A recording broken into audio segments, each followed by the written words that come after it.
Hello everybody, thanks for coming by. We really appreciate it. This is our 8th week that we've been doing our lives. So we come on every Sunday at 7 o'clock. At 7 o'clock, we're going to be answering all your questions when it comes to investments, when it comes to purchasing properties, selling properties. Maybe it's going to be something that is going to be downtown Toronto or in a rural area or in another country. Fortunately, we've had people who have been joining us from all over the world.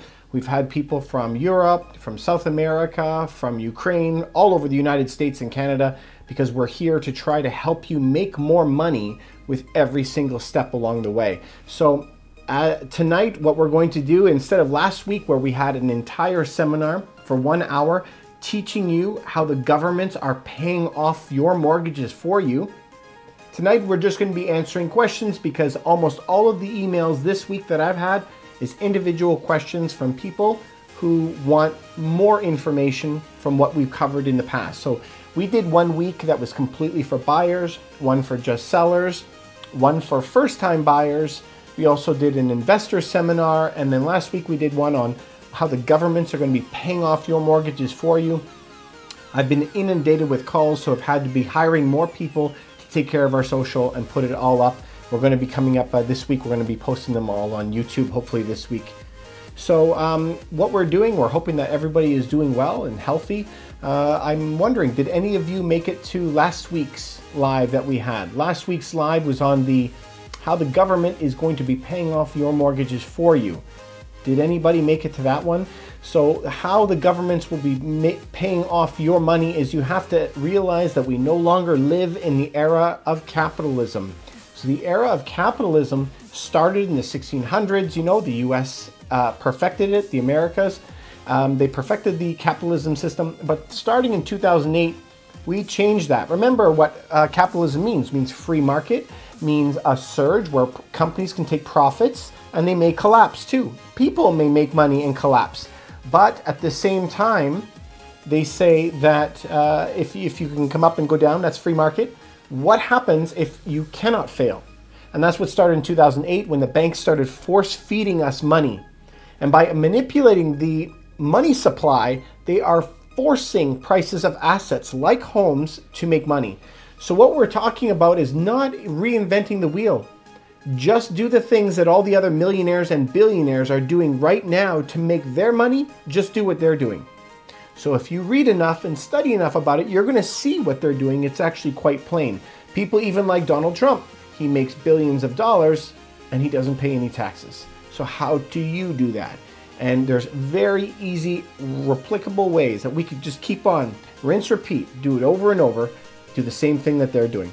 Thank you everyone for joining in. We're hoping that we're going to be helping you guys. As always, I take all your comments and I don't leave here until I've answered all of your questions.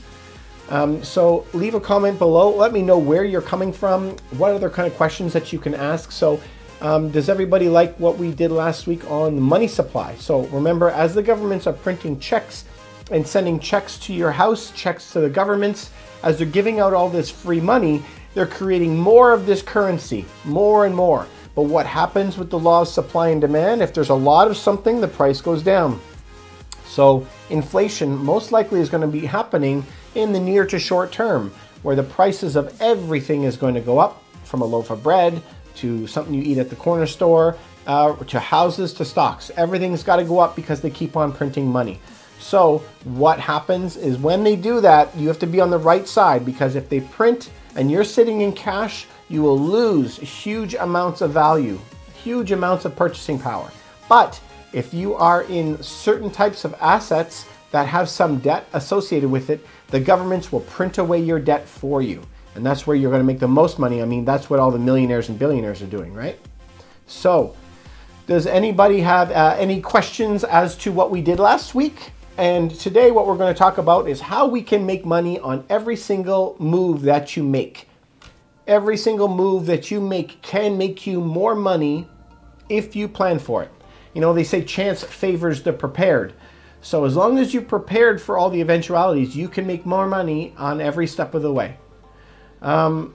This is for Rick. You said great info on the last live. Appreciate it, buddy. Thank you very much for coming by and coming by again.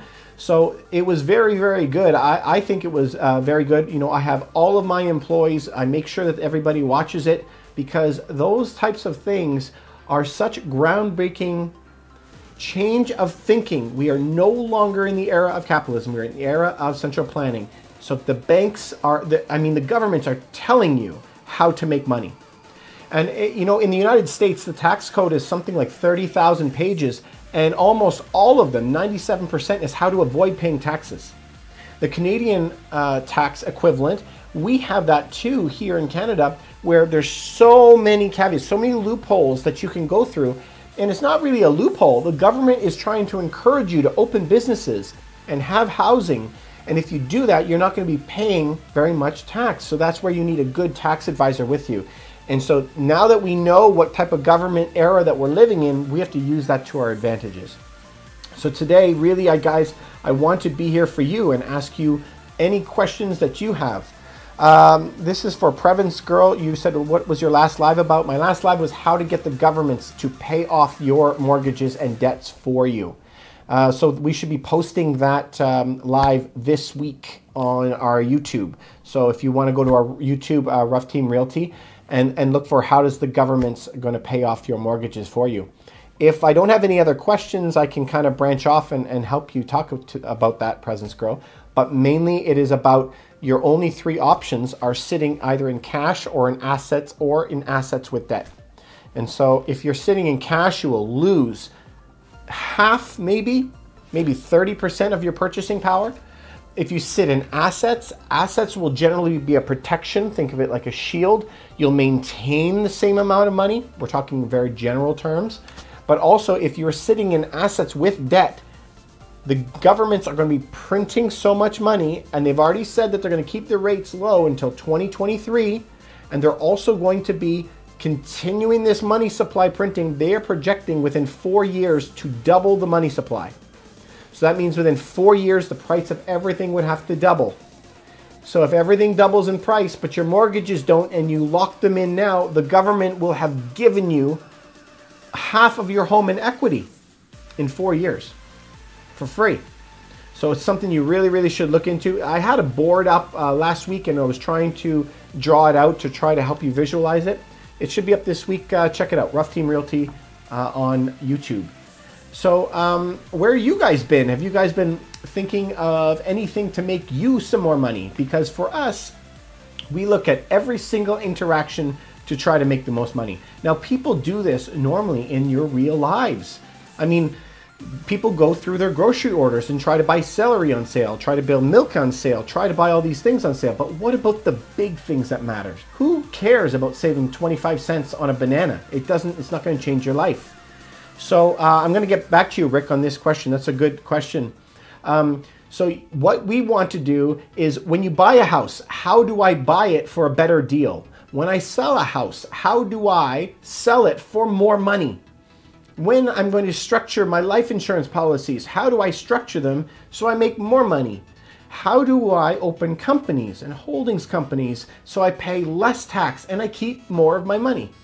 How do you utilize TFSAs, RSSPs? How do you utilize really good credit cards to be paying you in order to use their services? So I mean, every single step of the way, you got to be paying attention to that because it's going to make a huge difference in your life. If you move the needle a little bit on every single thing you're doing, you're going to have this huge amount of cash flow that you didn't even realize was there. So that's what we encourage everybody to do. Rick, I'm going to come to your question. This is Rick6819. What do you think of the Great Reset and the government and Fed's plan to own everything by 2030? Okay, so the Great Reset, if anybody doesn't understand what that means, it means overnight we're going to erase everybody's debts. You know, nobody owes anybody. We restart at zero. That to me is like the end of world type thing. So all governments, all rich people. I have a certain rule that I follow in my life that if you want to know the answer to everything or anything for that matter, follow the money. And so there's a lot of very, very rich, very, very powerful people around the world, especially in the United States. And these people lobby against the government for changes in their own best interests. I have real difficulty believing that they are going to reset everything. So they'll probably have something like they did at Bretton Woods, like in 1945, I think it was, or 46, just after the Second World War, where they're going to reorganize the debt of the world. But I can't see them going to a great reset. What they have already said is that they're going to continue printing at unprecedented levels, and they are going to keep interest rates where they are till 2023. If you remember, after the Second World War, the debts of the countries were so high. How did we get out of debt at the end of the Second World War? They printed their way out of the problem. So every government on earth, every Western government is printing money. Not one of them is raising taxes. And I mean, those are the only two options, right? Raise tax, print money. It's the only two ways that governments make money. So they're going to continue printing, and forecasts now are to double the money supply within 4 years. So I don't know if the Great Reset is going to happen. I am curious to know what you mean by the Fed's plan to own everything by 2030. I don't know what country you're in, Rick. I'm sorry if you've told me before, but I haven't seen any plan where the government plans to own everything. That could happen, right? That they just keep buying assets. What do you mean by like buying stocks? But I can't see them moving in and taking ownership of the of companies. So I can't see that happening. So, you know, the big reasons, what we had talked about last week, in how the governments are going to help pay off your mortgages for you. What we were talking about at that time is all the things that they are doing right now. Remember, negative interest rates are coming. 80% of the earth is already in negative rates if we take away Canada and the United States. Also, we know that there's 2 million people coming to Canada to try to combat the effects of COVID. But what's that going to do to housing prices? We haven't been building during COVID, hardly at all. So it's going to put a lot of stress on housing markets. Other big things that are happening, right? We do have this massive amount of people who are moving out of the cities to cheap areas. But we are having all these people because cities are the most climate-friendly way for humans to live. So we have a lot of people who are very climate conscious, carbon conscious, who are moving into the cities so they don't have to have cars anymore, live off of the subways. We have all these movements of that movement too. We also have companies that are going to be moving out. So you have to watch these macro trends and what areas are doing what to make the most money. Right now, there's properties that you can buy that have, so we just did one that's up 33% this year. But we just sold one this week that was 25% down. So what would you prefer? I would prefer to buy the properties on sale, right? Why would I want to pay top dollar? So always buy the things that are on sale. You do that for jeans, you do that for celery, you should do that for houses as well. Buy the things that people don't want.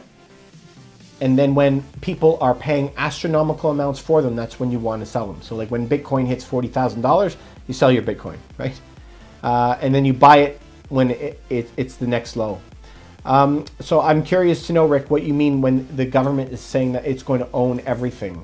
I'm curious where you are. Can you remind me if you've told me before? So is any of you thinking of buying properties, selling properties? You know, we were fortunate. We've had people from Ukraine, from Japan, from South America, all over Canada and the United States. So the things that we try to teach and preach to you as far as real estate goes is good for every country, anywhere you go. If you follow the certain real estate rules, you're going to do very, very good. MHK 914, hey buddy, how are you? I didn't recognize your name, but I recognize that picture that is there. That's cool.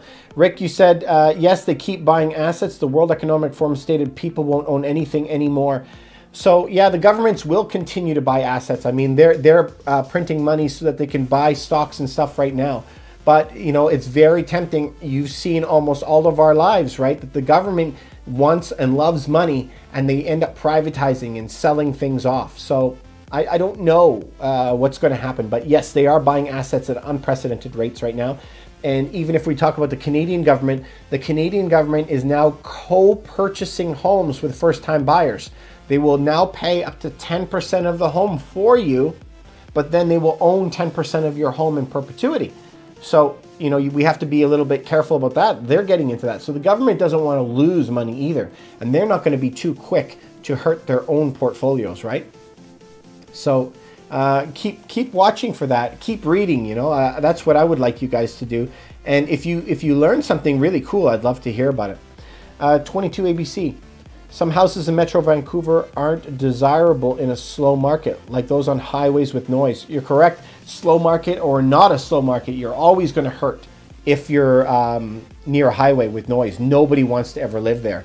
Where I have seen less of an effect on that is when you're in condos. Condos typically that are on the sides of highways, not on the low floors obviously, but high up where you're not going to hear the noise as much, they're not going to be affected as much. What I do notice is in Vancouver, air conditioning is not standard. So a lot of people have to have their windows open and the noise will bother them. In Eastern Canada, every building has air conditioning. It's like a base. So not a lot of people here open their windows, so it doesn't affect them as much.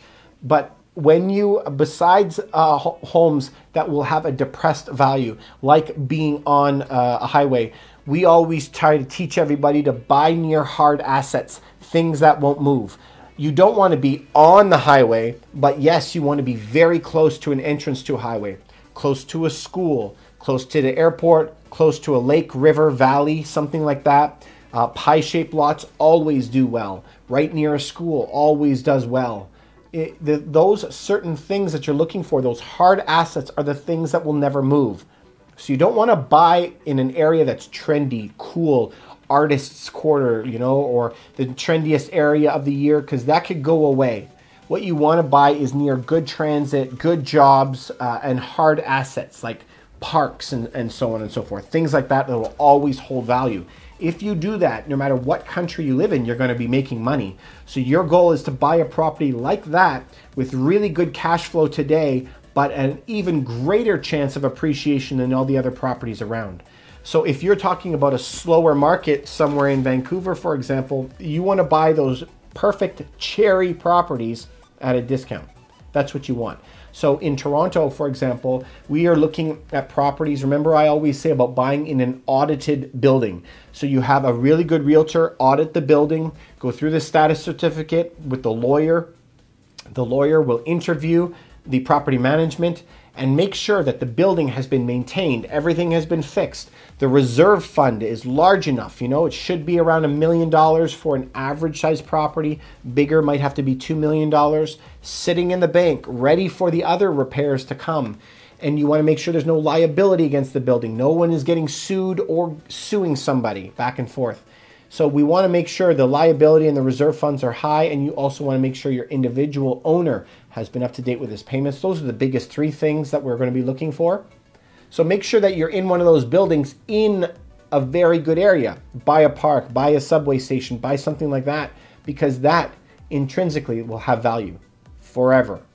So buy near something like that. That's what I would say to you if you were in Vancouver. Are any of you in other countries besides Canada and the United States? That's where the majority of the followers have come.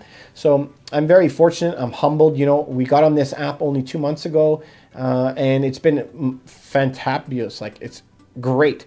I mean, we just started our channels. We've never done it before. 2 million views now across our channels in 2 months, which is incredible. Thank you guys for following us. But obviously, there's a lot of questions in the market about this type of stuff. So I love being here, and I love trying to help you guys out. This is to 22. AB, you said, but as markets are hot, their sale prices are up too. Just harder to sell down the road. So why are the prices of properties up? Why are housing prices going crazy? It's a direct relationship to how much money the government is printing. Full stop.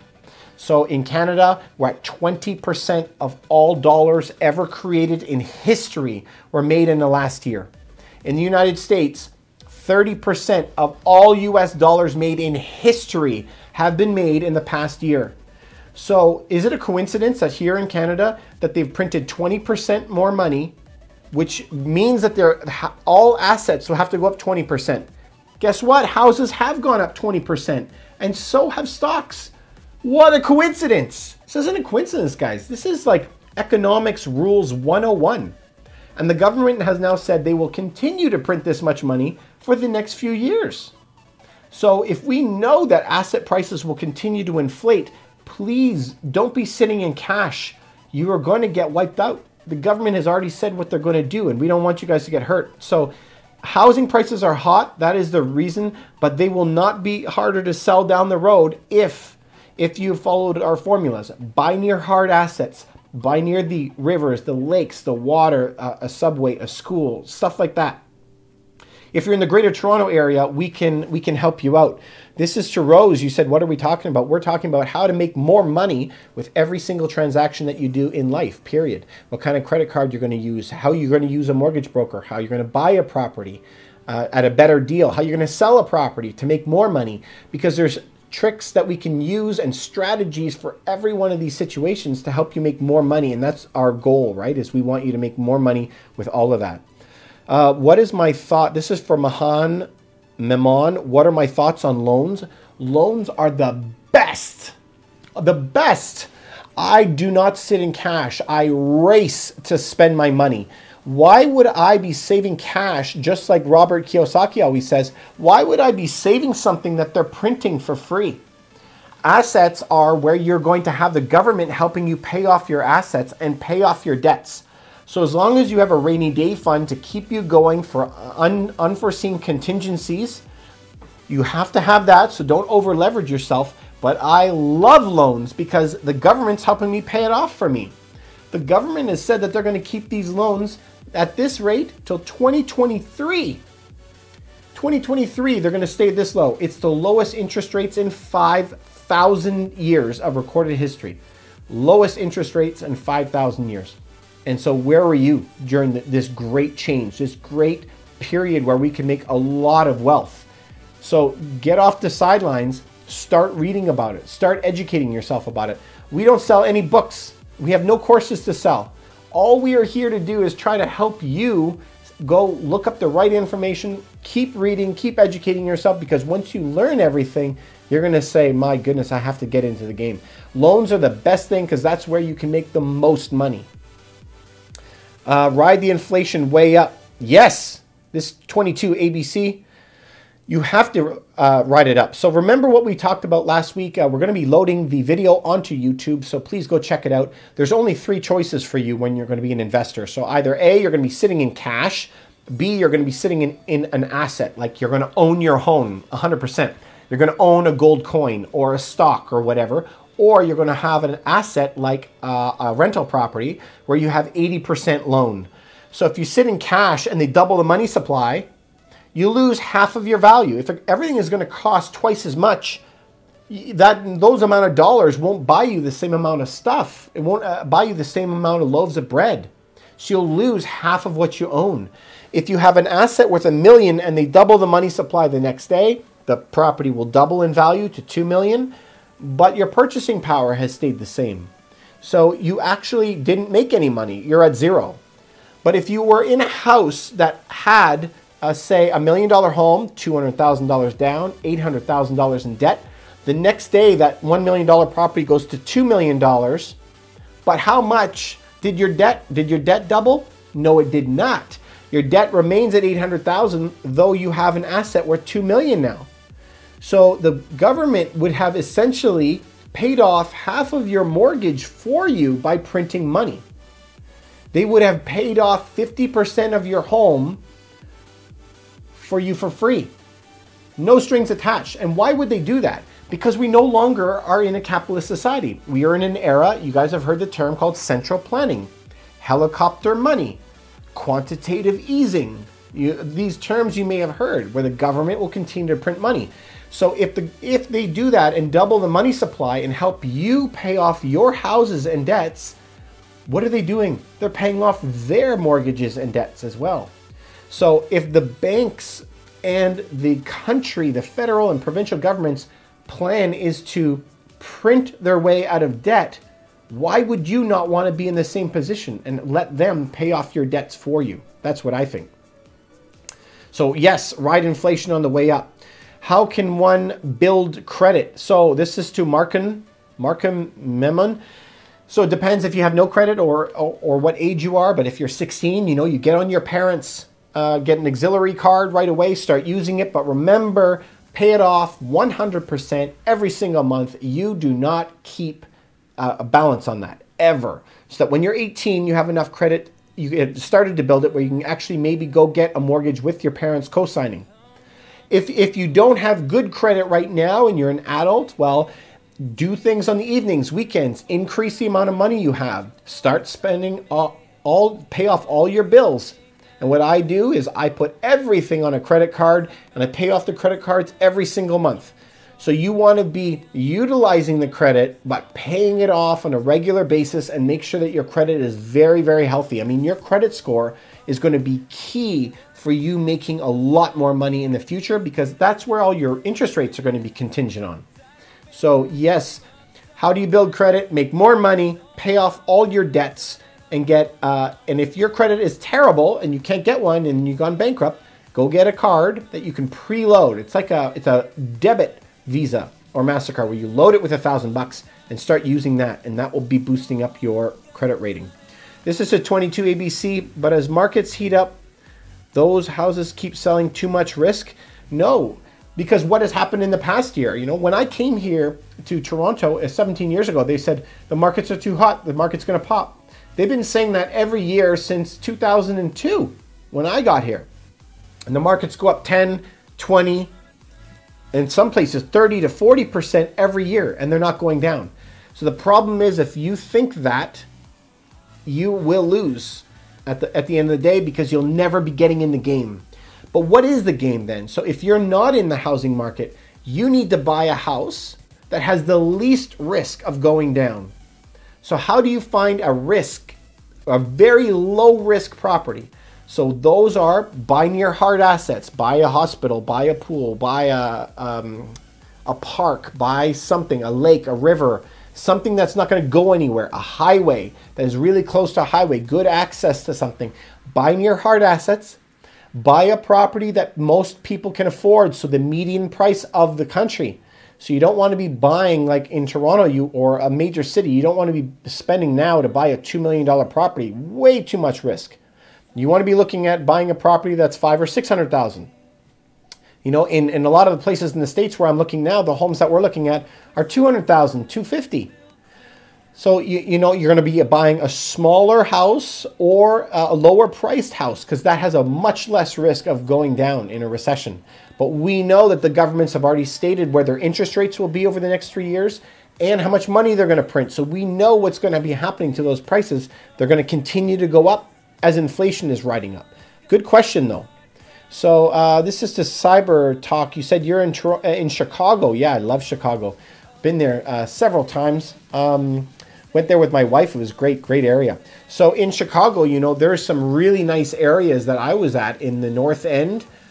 Beautiful areas near the parks, near, you can be near like Wrigley or something, near the water.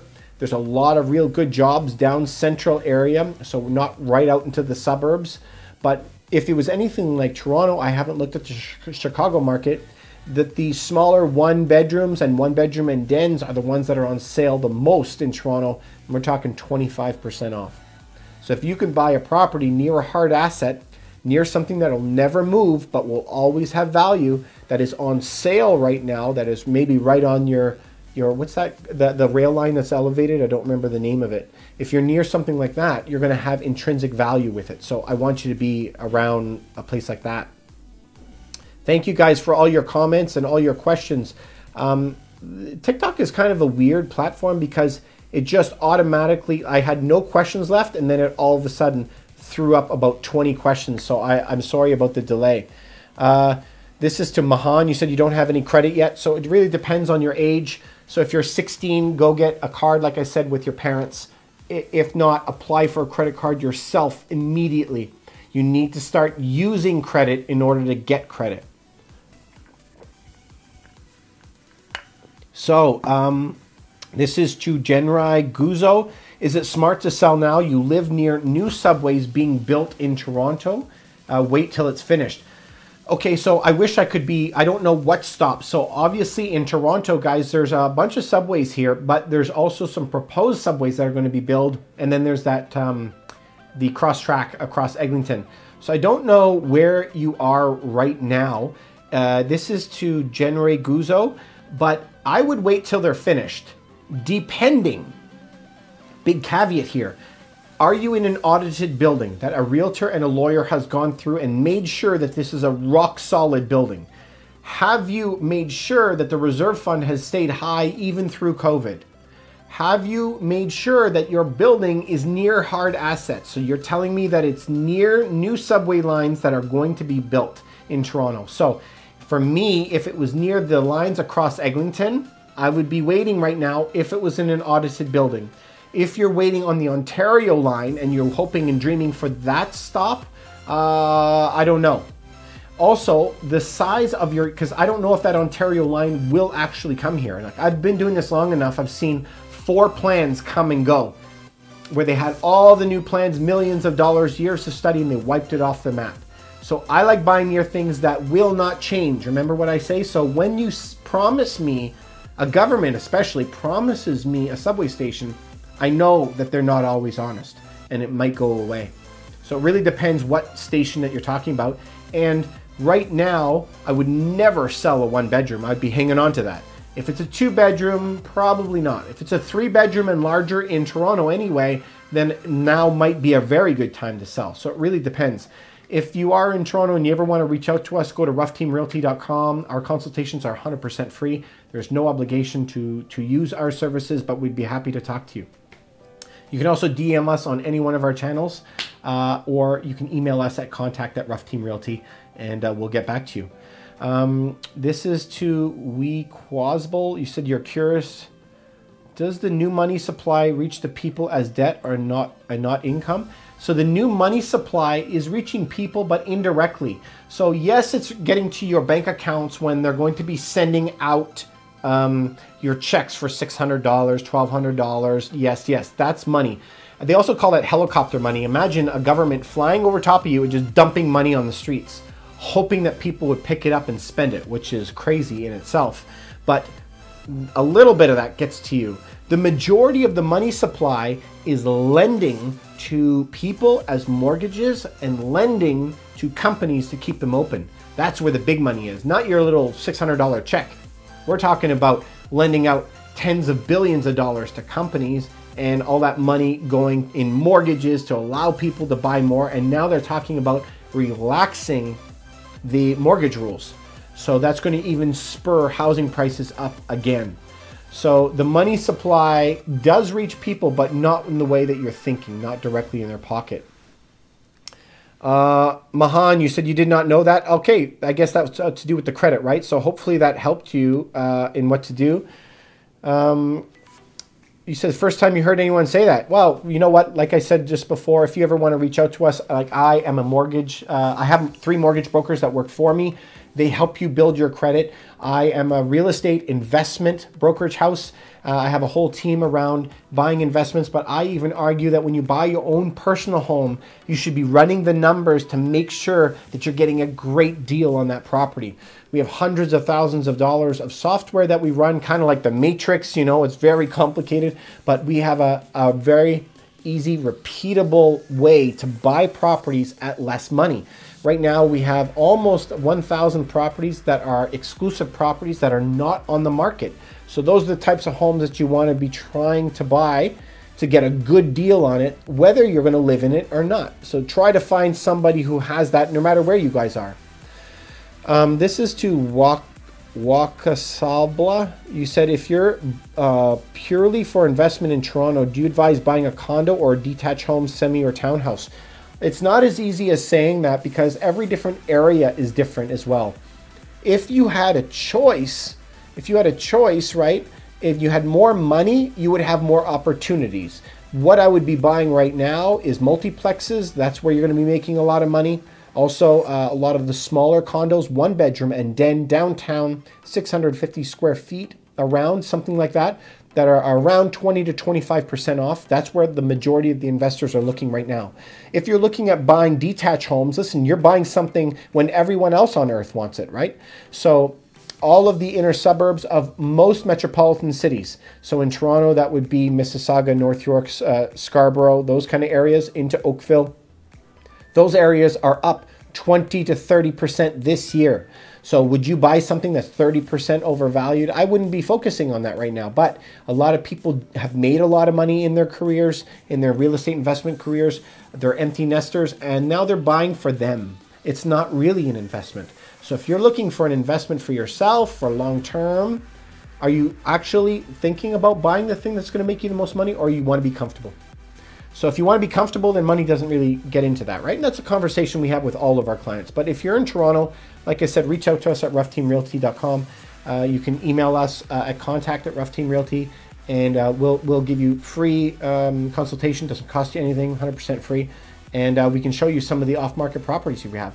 No matter where you guys are, whether you're in the United States or in Europe or wherever, find agents that you can trust, that you can work with, and that have access to a lot more properties. Because if you have more properties that you can have access to, you can get a better deal, and the chances of you finding the perfect home go way up. So that's what I would do. Mahan, you're saying, what are your thoughts on loans again? I think that we talked about that before, right? I said that loans are amazing. That's where you're going to make the majority of your money. Mansubai, you said you're in Toronto. Cool. Well, if you guys ever have any questions when it comes to real estate, you can always reach out to us at ruffteamrealty.com, and we can help you guys out. Again, this TikTok algorithm is very funny because it just all of a sudden threw like 20 comments in there for me, you guys. So I'm sorry if there's a delay. This is to Mansoor again. The problem with investing in a condo is condo fees. Absolutely not. I totally disagree with that. Because when you're looking at it from an investment standpoint, everyone doesn't like condo fees, right? But when you're in a detached home, nobody likes maintenance fees either. But condo fees is maintenance fees. It's the same thing. When you live in a condo, you don't pay, like I live in a condo. I don't pay for it to be vacuumed. My windows are washed 4 times, all the time. My roof never leaks. My air conditioning is taken care of. I have my internet, my cable, my HBO, everything's included. My heat and air conditioning is included. The building takes care of everything. So you're not having all these extra fees, right? It's just like a one lump sum that you're paying, and I never have to pay anything for repairs. So on a typical home that is around, $800,000 or so, which is usually a first-time buyer type home, you generally have to have 1% per year put aside for maintenance fees. So an $800,000 home, you need $8,000 a year put aside to replace the roof, replace the windows, replace everything. And $8,000 a year breaks down to what, $750 a month, or what, $700 a month? And that's pretty much what condo fees are going to be at. So it's one or the other. It really works out to be the same thing. And most of the time, depends on the building, when we line up our two, they're very, very close. But remember, I always say to buy in an audited building, because sometimes you'll be in a building that is very poorly run, and the condo fees will be triple what the building next door will be, because it is well run and well maintained. No special assessments whatsoever. So buying in an audited building, audited by a good realtor and a lawyer, will make you be protected when it comes to that. So this is to Wakasabla. You've been actively looking for multiplex detached near High Park, and it's been crazy out there. Yeah, High Park is a very, very desirable area, but you see, you're looking to buy in an area where everyone else is looking to buy as well. It's a very, very high in demand, very trendy. All the restaurants are there. It is, but guess what?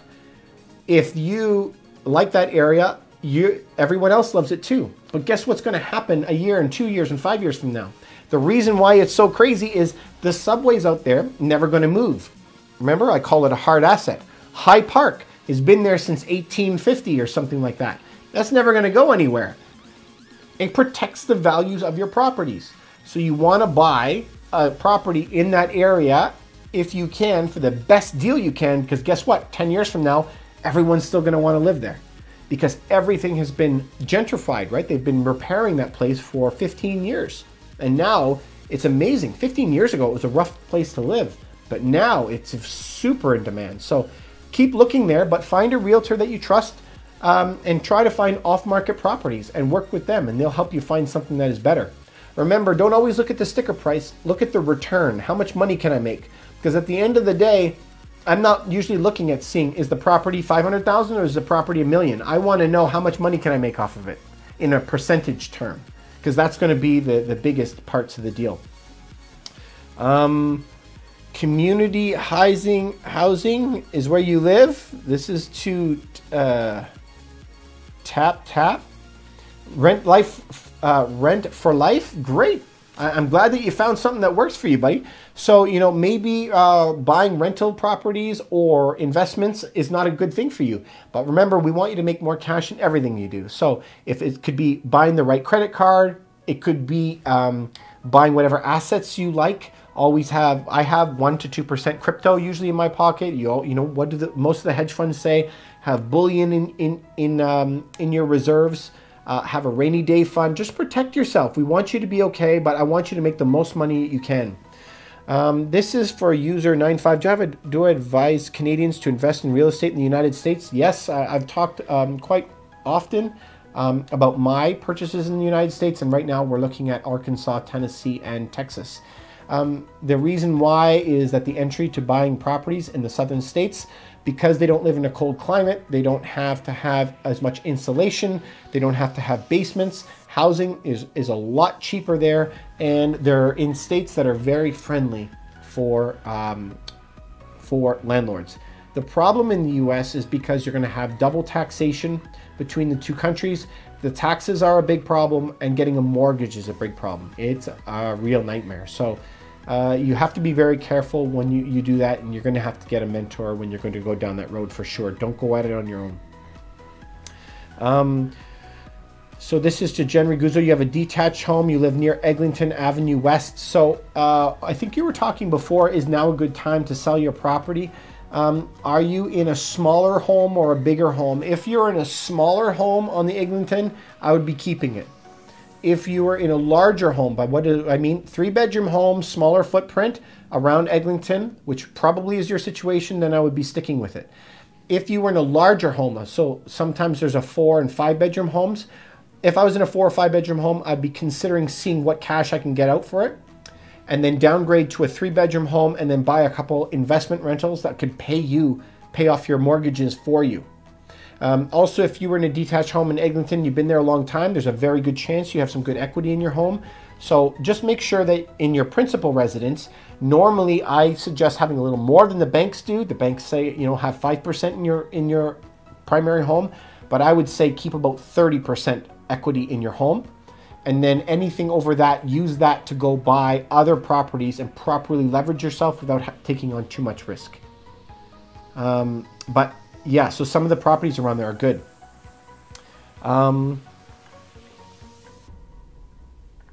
Can I talk about Canadians buying properties in the States? Like I said, I do it. I really like it, but it's very, very complicated. Remember, I'm a real estate broker licensed in Canada, so I can't exactly talk to you about what you should be doing. I'm not a financial advisor for the United States, but I have a team of people that work for me, and we have financial advisors. I have tax strategists that work with me. I have an accountant and lawyer. So you're going to have to build a dream team of that before you would jump down that road, because I'm telling you, it is a very twisted road. It's not where you should start. You should be having a race to 10 properties. I always say 10 properties is financial freedom. So a race to 10, but your first 10 I would be buying in Canada. Don't even think about buying properties in the States until you're past 10. Because you need that cash flow coming in here and not be dealing with all the tax headaches. And you need to know what you're doing before you risk doing it in another country. Thank you for all your questions, you guys. This is to Wakasaba. You said you're definitely going to be contacting me in the next couple of days. Great. We'd love to hear from you. RuffTeamRealty.com, or you can reach us by email at contact@RuffTeamRealty. Again, our consultations are 100% free. They don't cost you anything, and there's no obligation ever to buy or sell through us. So we'll just tell you what we can do for you. Our goals are for you to be able to, whenever you sell a property, what do? Okay, so when you're going to sell a property, you have to make sure that you've done smart renovations. So this is where a realtor would be coming in and who has experience and know what is going to get you more money. We also have a designer. We also have a construction guy that comes in. When all of these people come in, they're going to be looking at the property and telling you, spend $10,000 in your kitchen here, you're gonna make $20,000 back. But then you're gonna say, well, what if I change the floors over here and spend 10 grand? I'm gonna tell you, well, you'll only make 10 grand back, don't bother. Or you won't even see anything come back, right? So big differences. You don't wanna be losing money when you're gonna be selling. And then comes the marketing, and the marketing is the really hard part. So when you're gonna be marketing a new property, what do? We don't take it and put it right on the market right away. Why would you do that? We have 1,500 buyers right now that are registered with us. When we get properties for sale, we take it and they're exclusive. We have 900 and change properties right now that are not on realtor.ca. So we offer it to them first. And they have 10 days to decide if they want to buy it before we put it on the market. And then we blitz it. And I mean blitz it. So normally we had about 250,000 people in our first week. And we have very tried, tested, and true ways of putting all these questions out there. So wherever you are, make sure that you're dealing with a realtor who knows all of this stuff and that can help you make all that money more when you're selling a property. So kind of like what I said on the other side of it, right, is when you're going to be buying a property, find a realtor in your area that has off-market properties and who specializes in investments so that you can make more money. Like, we run hundreds of thousands of dollars of software, and the only reason that we do it is to help you make more money. So find somebody who does something like that. Alman, you're asking us, what is my contact information? ruffteamrealty.com. Any one of the channels at Ruff Team Realty. This channel is Ruff Team Realty, or you can reach us by email at contact@Ruff Team Realty, and somebody will get back to you immediately. Adam, you want to know if I can lend you 100 grand? Good question. Good try. But I think you should go to a bank for 100K. Joel, you're saying, hi, how are you, buddy? Thanks for stopping by. Really appreciate it.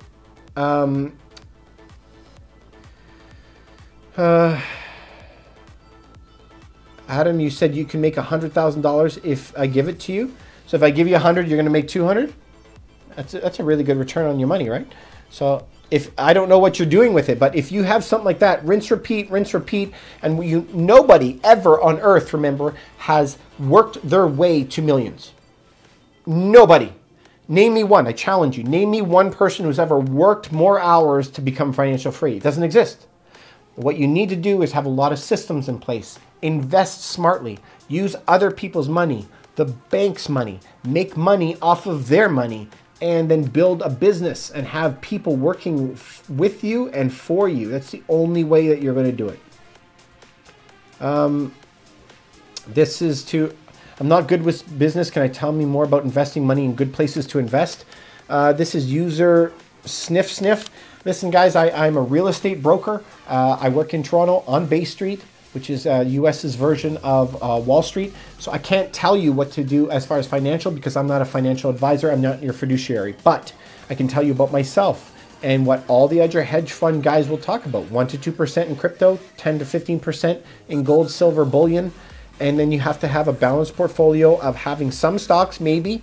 And then what do most people make their money on is real estate, right? So you need to have a balance between crypto, bullion, stocks. I would never do bonds or T-bills now. That's just personal. I'm not your financial advisor. But I'd also be looking at rental real estate and buying the properties that are on super discounts right now that can rent out for the most money in an area that a lot of people are moving in and demand is high and the neighborhood average incomes are high. And then you're going to be more guaranteed to make a lot more money on that. If you ever want to talk to us, reach out to us at ruffteamrealty.com or email us at contact@ruffteamrealty. It's 100% free. We don't charge anything for it. And there's no requirement for you to use us at all. I don't sell any books. I don't sell any courses. So hopefully that is helpful for you. Thank you guys for all of your questions. I really, really appreciate it. Hey, you like my tie? Thank you very much. I appreciate it. Get your cat on the live. Yeah, I don't have a cat, but thanks. Yeah, I don't have any animals. Is it complicated to convert to a single family home into a duplex? It would be. As far as getting city permits, almost every city in North America is very hard. In Toronto, it is possible to get your home, but remember, once you duplex your home legally, you have to forfeit your right to ever go back to a single family home. The majority of people, I hate to say it, they build illegal apartments in the basement units, right?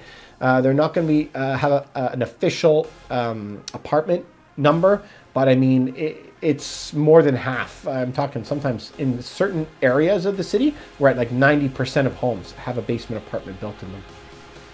It's really hard to do the other thing and legally split it. Rick, you said that the Fed plans to own everything and rent it out in about 10 years, heading toward communism. I mean, 10 years, I don't know. Are we going to go towards communism? We are definitely becoming more socialist as the governments are printing a lot of money and supporting people. Where will it end? I have no idea. Eh? And governments change very, very quickly, so I don't know where it's going to go. But I do know that they're printing money at astonishing rates, which is inflating assets at astonishing rates. So you need to be in assets, right? But you don't want to own all the assets. You want to own the assets with some debt attached to it. That's how the governments are going to be paying off your debts for you. By inflating their debt away, they're going to be inflating your debt away. And so your percentage of ownership on your assets is going to skyrocket. I mean, that's what's happened this year. Why do you think houses have gone up 20, 30% this year alone? It's because they printed 20 or 30% more money.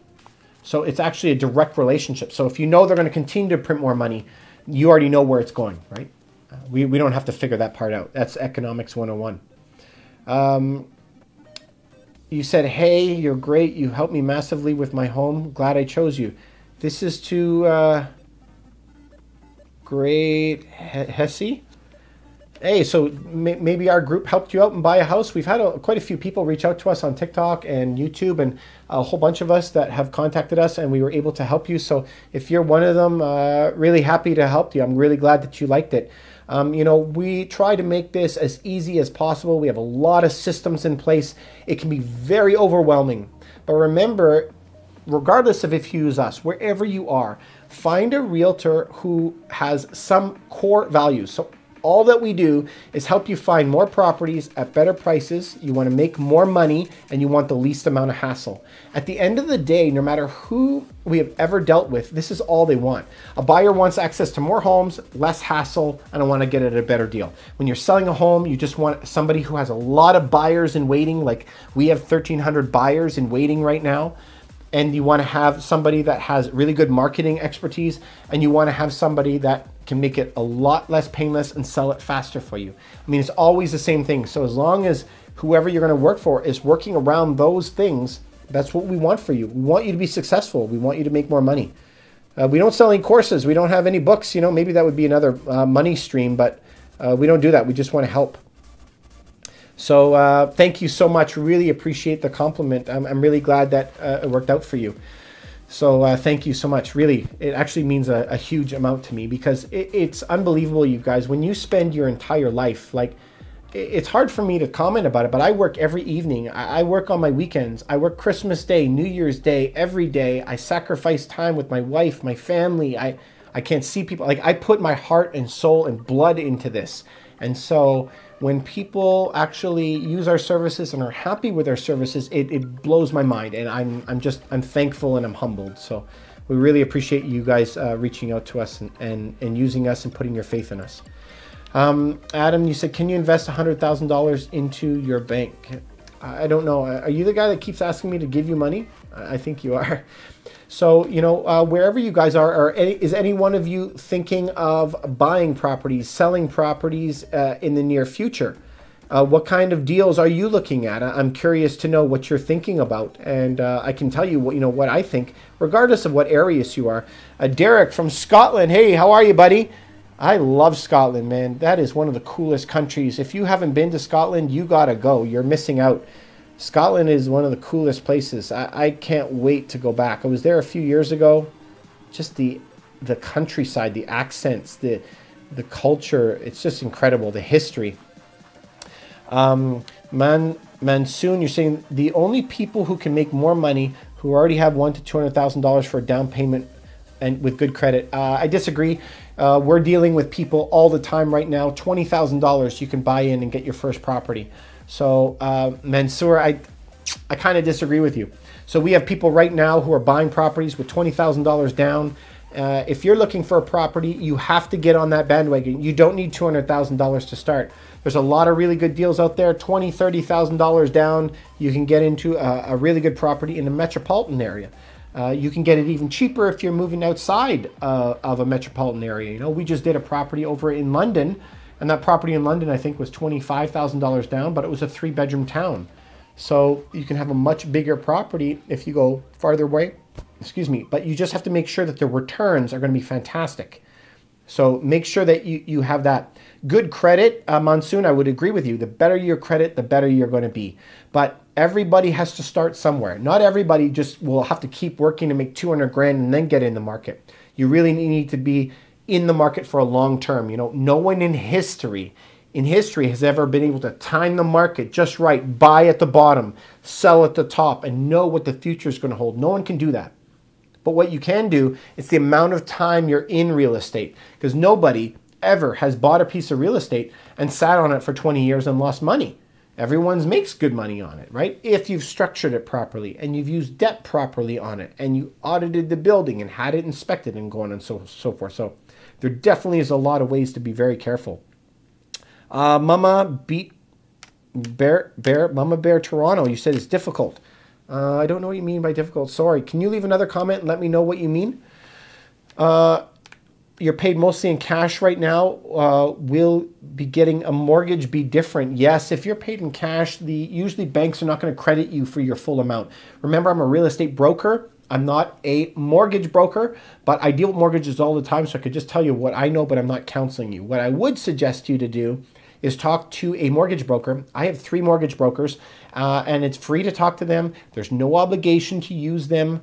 Just use it for more information, right? Knowledge is power. So contact these mortgage brokers, talk to them, see what they can do to get you the best deal. Even if you're paid in cash, they'll see what they can do to get you going, because you're going to have to get into a property somewhere. Like I said, a lot of properties, $20,000 to $30,000 down, and you can get into a good property that's starting to make you good money. Deanie,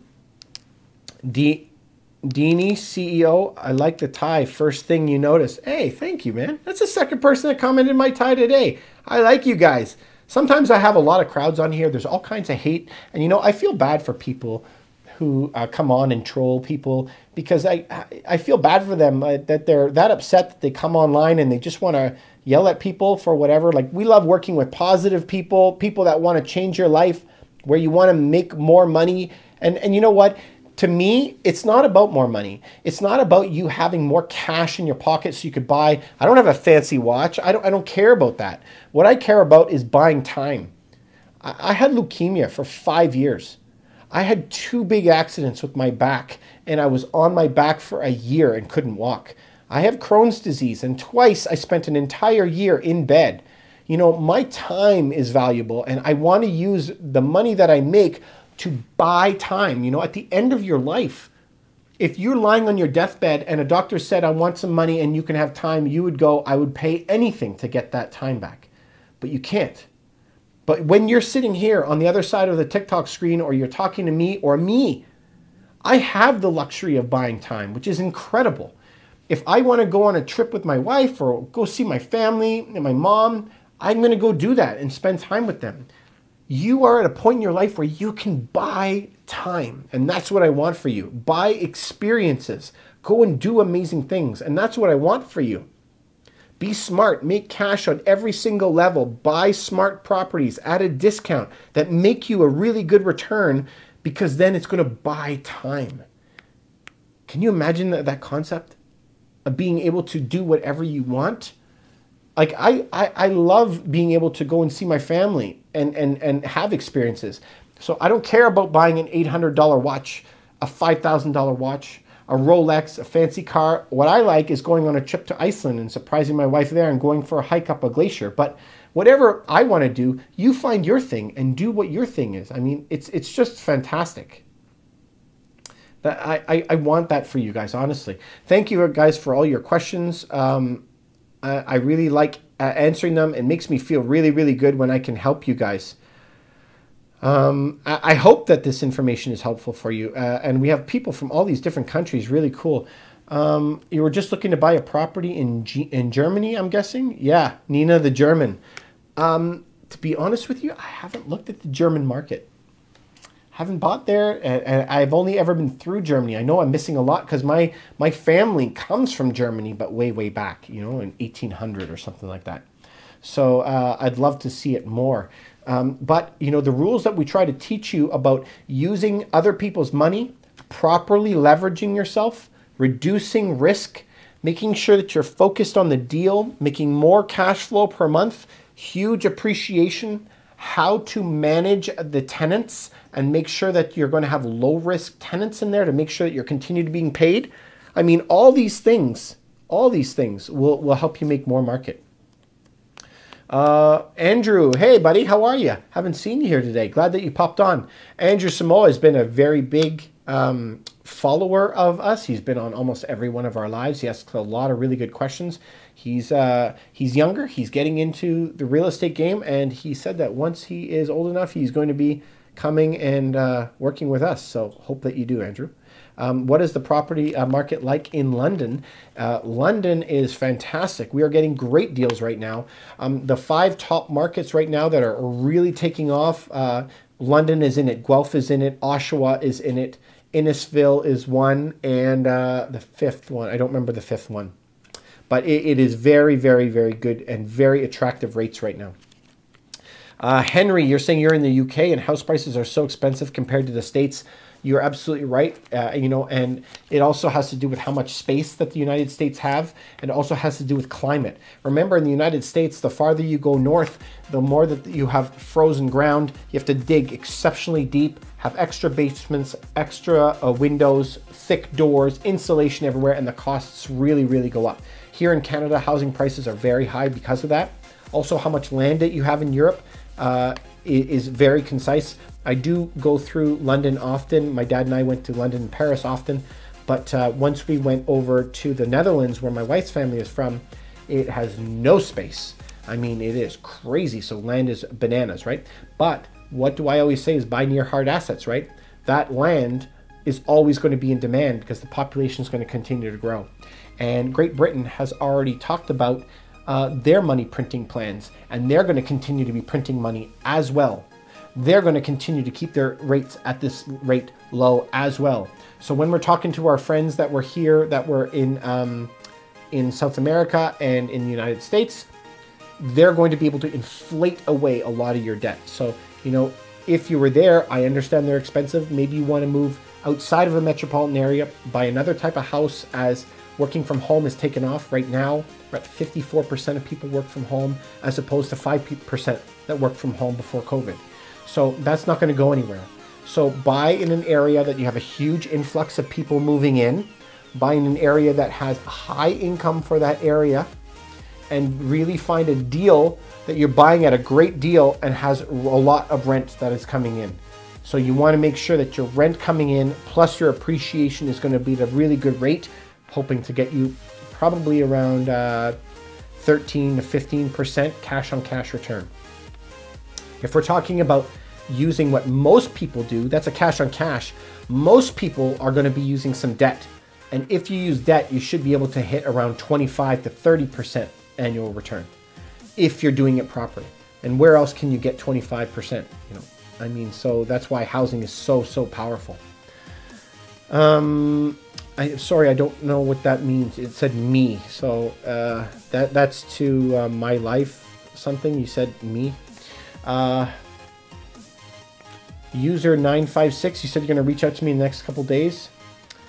I can see myself doing business with you. Hey, thank you so much. We really appreciate it. So if you want to reach out to us, ruffteamrealty.com or contact at Ruff Team Realty. I'm glad that we're providing value to you guys. So I'm guessing that you're in the Greater Toronto area. So we specialize anywhere from Oshawa up to Barrie, out to Hamilton. But we also do the Golden Horseshoe, and sometimes down to, like I was saying, we do in London too. Really depends on the clients and what they're looking for. A lot of our clients are long-term clients. We then sell to their kids and to their kids' kids and their entire rental portfolios as we build it over the years. Some people only buy a property every couple of years. Some people are buying a property every couple of weeks or every month. So it really depends on what your goals are, and we can talk to you about different strategies on how to make the most money, but we really appreciate it. You know, no matter where you go, you want to find somebody who's going to try to sell your home faster or buy it faster. You just want less time, less headache, less time, and to get a better deal. So if you're going to sell your house, you want to sell for more. If you want to buy a house, you want to buy for less. And there's strategies involved in all this. This isn't guesswork. I mean, we spend hundreds of thousands of dollars on software and on team members to be able to analyze this stuff for you. So no matter if you're in Toronto or if you're our friends over in Scotland or you're the ones in Germany, use somebody like that, because that's you need someone.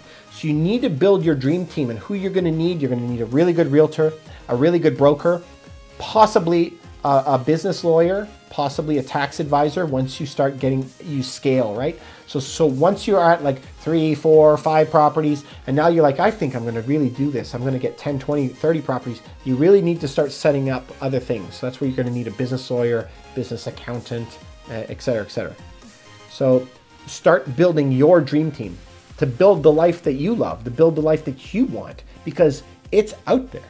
You just have to go get it. Andrew, you said, not the near future, but you definitely will. Yeah, I'm glad that you're going to be coming by. We look forward to it. This is to Dawson0004. Hey, you're buying a house. Good for you, man. Proud of you. Go get it. I mean, that's what I want to hear. I want you guys to take advantage of this aspect. This time that we're living in, you're going to look back from like 20 years from now and go, where the hell was I during the time of massive money printing? And the government isn't just saying, we're going to do it and we may finish next month. They're saying they're going to do this for 3 years. In the United States, they said they're going to print this much for 4 years. They're projecting a $55 trillion debt, federal debt, and $55 trillion by 2025. That's like doubling. That is crazy. But what happens when you double the money supply? You double asset prices. Guys, you know, they're going to look back at this. So don't take what I'm saying. Go research this online. What does economics mean? What does money supply do to a market? This is not rocket science. Every country that has ever done this, you can go back and look at the Romans, at the Greeks, at the French, the British in the 18th and 19th century. Go look at the Netherlands in the 16th century. It's very, very clear what happens when you print a lot of money. So when the government has said they're going to do something, when the government has said they're going to keep rates this low till 2023, what will that do to the market? Go back and see what it did in history. It's amazing. It's going to be telling you the answers. So I'm really, really proud of you, Dawson, buddy. I'm really, really proud of you. Keep going. I hope that you do very, very good. If you're in the Greater Toronto area, you know, you can reach out to us. It's absolutely free, ruffteamrealty.com, or you can email us at contact@ruffteamrealty. We'd be happy to hear from you and give you, you know, our ideas of what we could do for you. It's absolutely free, no obligation. Thank you guys for all these wonderful questions. I'm sorry if I missed any of your questions. Please re-ask them because there's just too many and I can't get to them all. Mama Bear, thank you for your time. I'll contact your office this week. You want to purchase a rental property. That's the thinking, man. Mama Bear, you're great.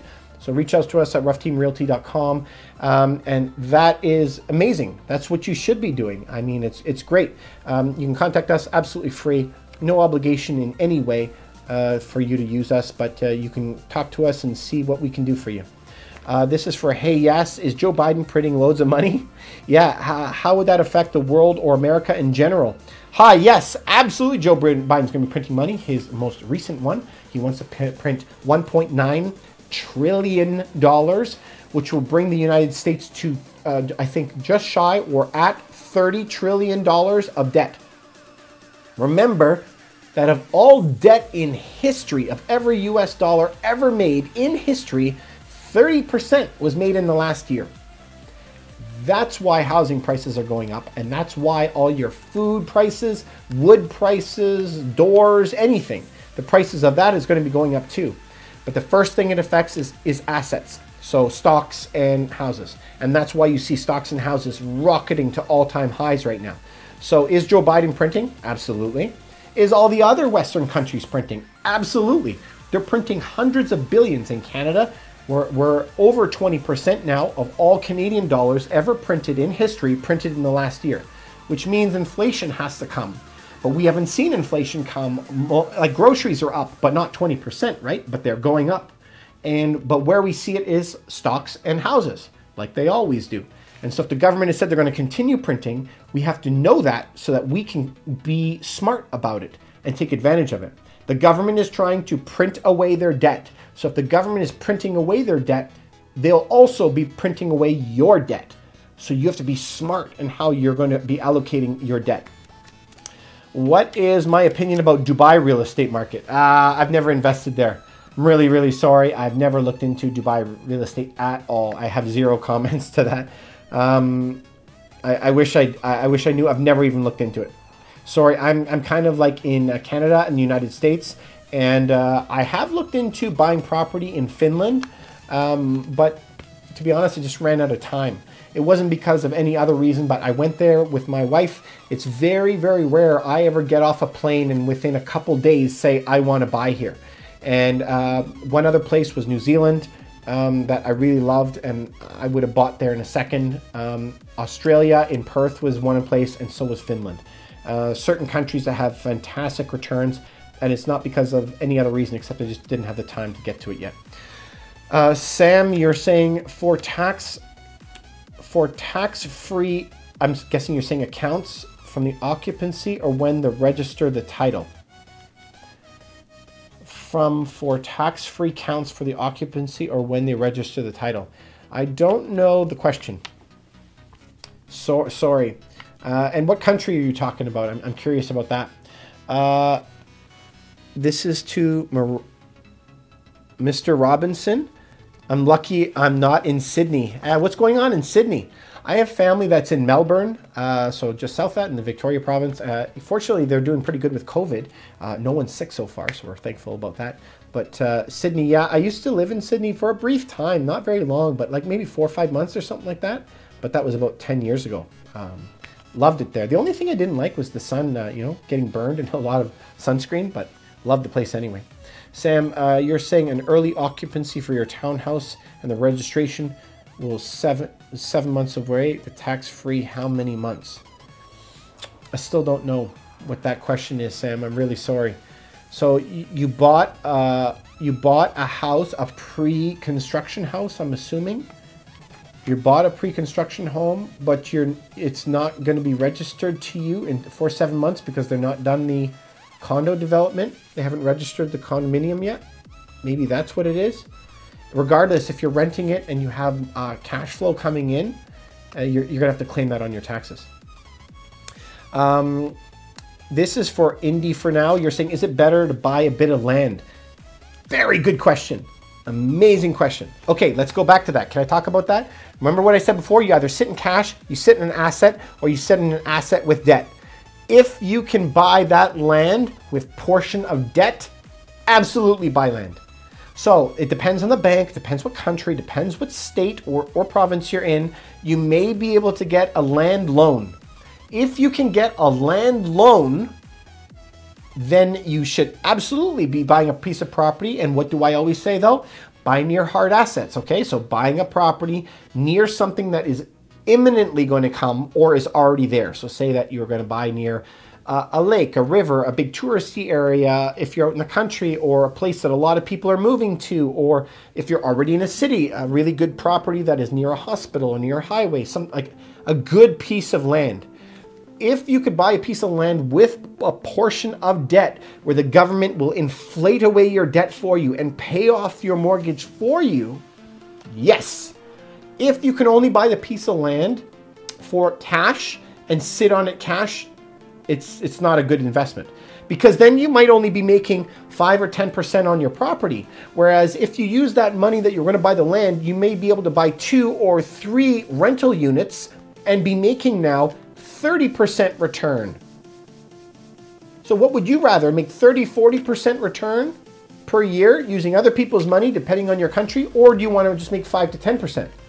I mean, those are the decisions that will make or break you in your life. You know, at the end of your life, it could mean a difference of millions of dollars. So if you can buy land on a land loan, yes, as long as it's near hard assets and it's a good spot. I hope that helped, Ben. I hope you buy a really cool piece of Scottish land, man. Scotland was amazing. Sam, you're saying how I'm doing? I'm doing pretty good. Thanks very much for asking. So, you know, we come on here every Sunday at 7 o'clock. Most of the time I do have a presentation for you where I'm going to give it to you, but a lot of people miss it. And I got to be honest, almost everybody emails me with a million questions all week. Guys, I try to get back to them all, but thank you so much. But it's really working out. On Sundays, we are averaging 3,000 to 4,000 people will come by on our different channels. So it's really, really good. I can see you guys have a lot of questions. If I missed your question, please ask it again because I can't keep up with how many are coming. Should you buy a condo or a house in Ottawa? So that really depends. You know, I have family that's just outside of Ottawa, like you guys know. I would be buying the thing that makes me the most money. I mean, I say that every single week, right? So if you're only going to make a return of 3% cash on cash per year and then 10% on appreciation, you're at 13%, versus what happens if you buy a condo and you can make 15, 18%, I'd buy the condo. Buy whatever is going to rent faster, rent for more money, make you more money. I have to look at the individual deal and how far outside of Ottawa you're going. But Ottawa is really good because of the number of government workers. So it's a very consistent amount of money coming in from a lot of government workers. So we've done very well there in the past. Monsoon, you said you have friends there in real estate. I don't know where you mean. What country? No, I think Monsoon, you were saying you were in Toronto. So you have friends that are in real estate? Absolutely. You know, in Toronto, we always say everybody knows 5 people who are in real estate and everyone has 100 bad stories. We kind of live in a weird place in Toronto, Canada, for all you who are not here. Here we have 70,000 agents. Just to put that in perspective, Chicago is the same size. Our dear friend who was here before from Chicago only has 13,000 agents. So the government wants so many agents because they charge $10,000 a year for your license. It costs so much money to belong into real estate. So they love getting their fees. But in Toronto, I think it was 40,000, never sold one property at all. Sold, bought, leased, 0 last year. And another like 35,000 only sold 1. So we're talking a business where almost everybody is not even working in real estate. So the problem is everybody knows people who are in real estate, but not a lot of people know people who are good in real estate. So I think that's the real difference. And that's why we always tell you, you know, what you should be looking for in an agent, regardless of where you are. Look for somebody who has a lot of buyers that are working with them, someone who has a lot of properties that are off the market, who knows what they're talking about, how to find good deals, how to price properly, properties properly, how to advertise properly. You know, there's a lot that goes into it, right? So really interview them. Remember, to interview agents is free. So if you are in Toronto, we would love to interview for the position and apply for the position to represent you. No cost, absolutely free, no obligation. So wherever you are, ask us to interview them and see what they can do for you and see if you like working with them. There's going to be a lot of back and forth. So you want to make sure you're working with someone you like, right? It should be fun. You should like dealing with them. So just interview them. It's absolutely free. There's no obligation to use them. And if they do make you pay for it or oblige you to sign on before they have a meeting with you, then I wouldn't do it. You're calling me an old guy? Yeah, I'm 42 years old, not a young little whippersnapper. What are these guys making fun of me for my age? Why are prices going up? This is for Nolan. Absolutely. We talked about this before. It's about money printing. So the government is printing a lot of money. So in Canada, we've printed about 20% more currency. In the United States, 30% more currency in 1 year. So as the government prints a lot of money, so if you want to research this ever, if you want to go onto Wikipedia or something, if you look up money supply, what happens? It's economics 101. If the money supply doubles, costs of everything double. If the money supply in the States has gone up 30% in the year, we expect everything to go up 30% more money.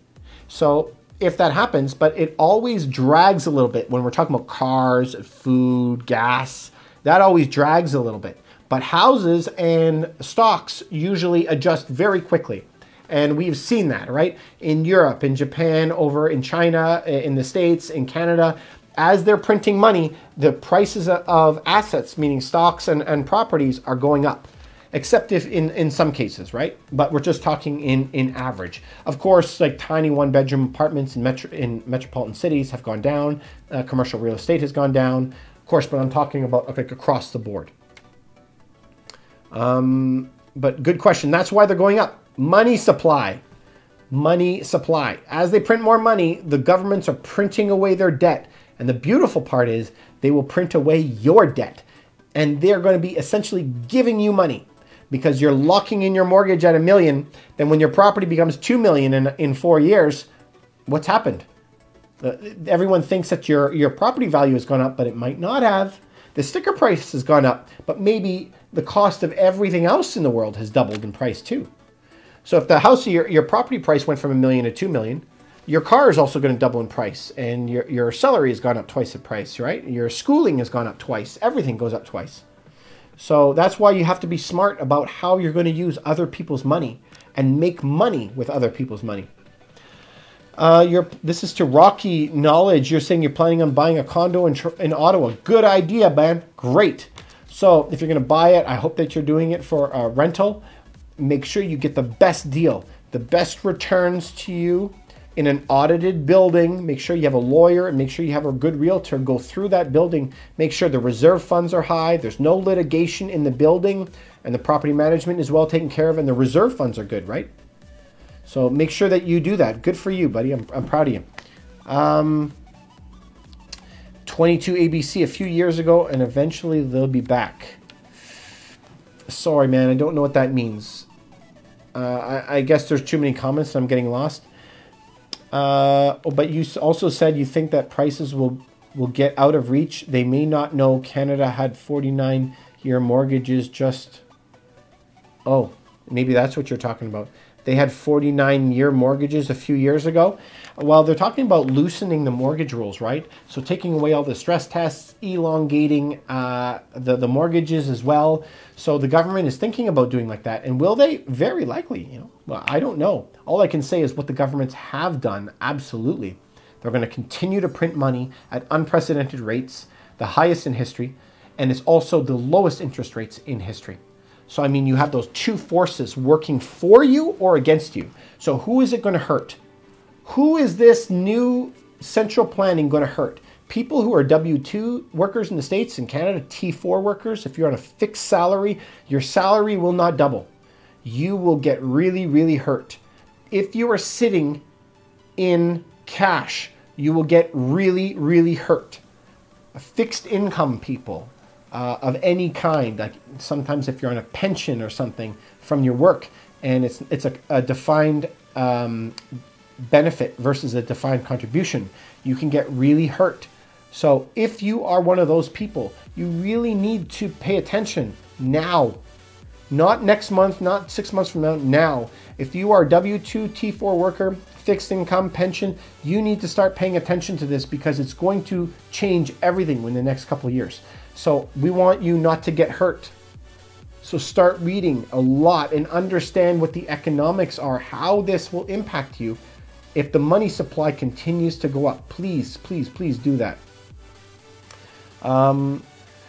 Rocky, you're saying, should you buy a condo or a house in Ottawa? That really, really depends. I always say, look at the deal, look at the deal. What is going to make you the most money with the least amount of risk? So if you're buying a condo, audited building, buy a good realtor, have a good realtor go through it, have a good lawyer go through the building. Make sure that everything is great, that everything has been maintained, property management, make sure that you have good reserve funds, no litigation for the building, no litigation against the individual owner. So once you make sure that the building is good, then you're going to also have to use as much due diligence when you're going to vet your tenant. Make sure that all of the things that you're going to need from your tenant is accurate, correct. And you want a COVID-friendly job, right? So that he's not going to lose his money, can continue to pay you. You have to do all of those steps. And at the end of the day, you're going to be buying the property near the most hard assets. Is that the best deal that it is right now and that you can rent out for the most money? Does that make any sense? That's what I want for you. So should you buy it too? It's not as easy as saying that. A lot of people, unfortunately, I wish that the rules were easier to say. People say, should I buy in Ottawa? Should I buy in Vancouver? Should I buy in Texas? Should I buy? It's not as easy as saying all of those people or all of those states or all those homes are all perfect. It really comes down to the deal. We are deal hunters. So if you find something that matches the numbers, we're happy for you, you know. Otherwise, we'll just walk away, you know. The majority of our guys, we will tell them this is the line. We don't pay more than that. If you have to pay more than that, we walk away. Fine. We'll get something else at a really good deal. Just yesterday, we had a guy, we got him another house at $20,000 under what it's worth. 20 grand in your pocket, man. How long does that take to make? So get a property at a really good deal. And so find something that is below market value and pick that up.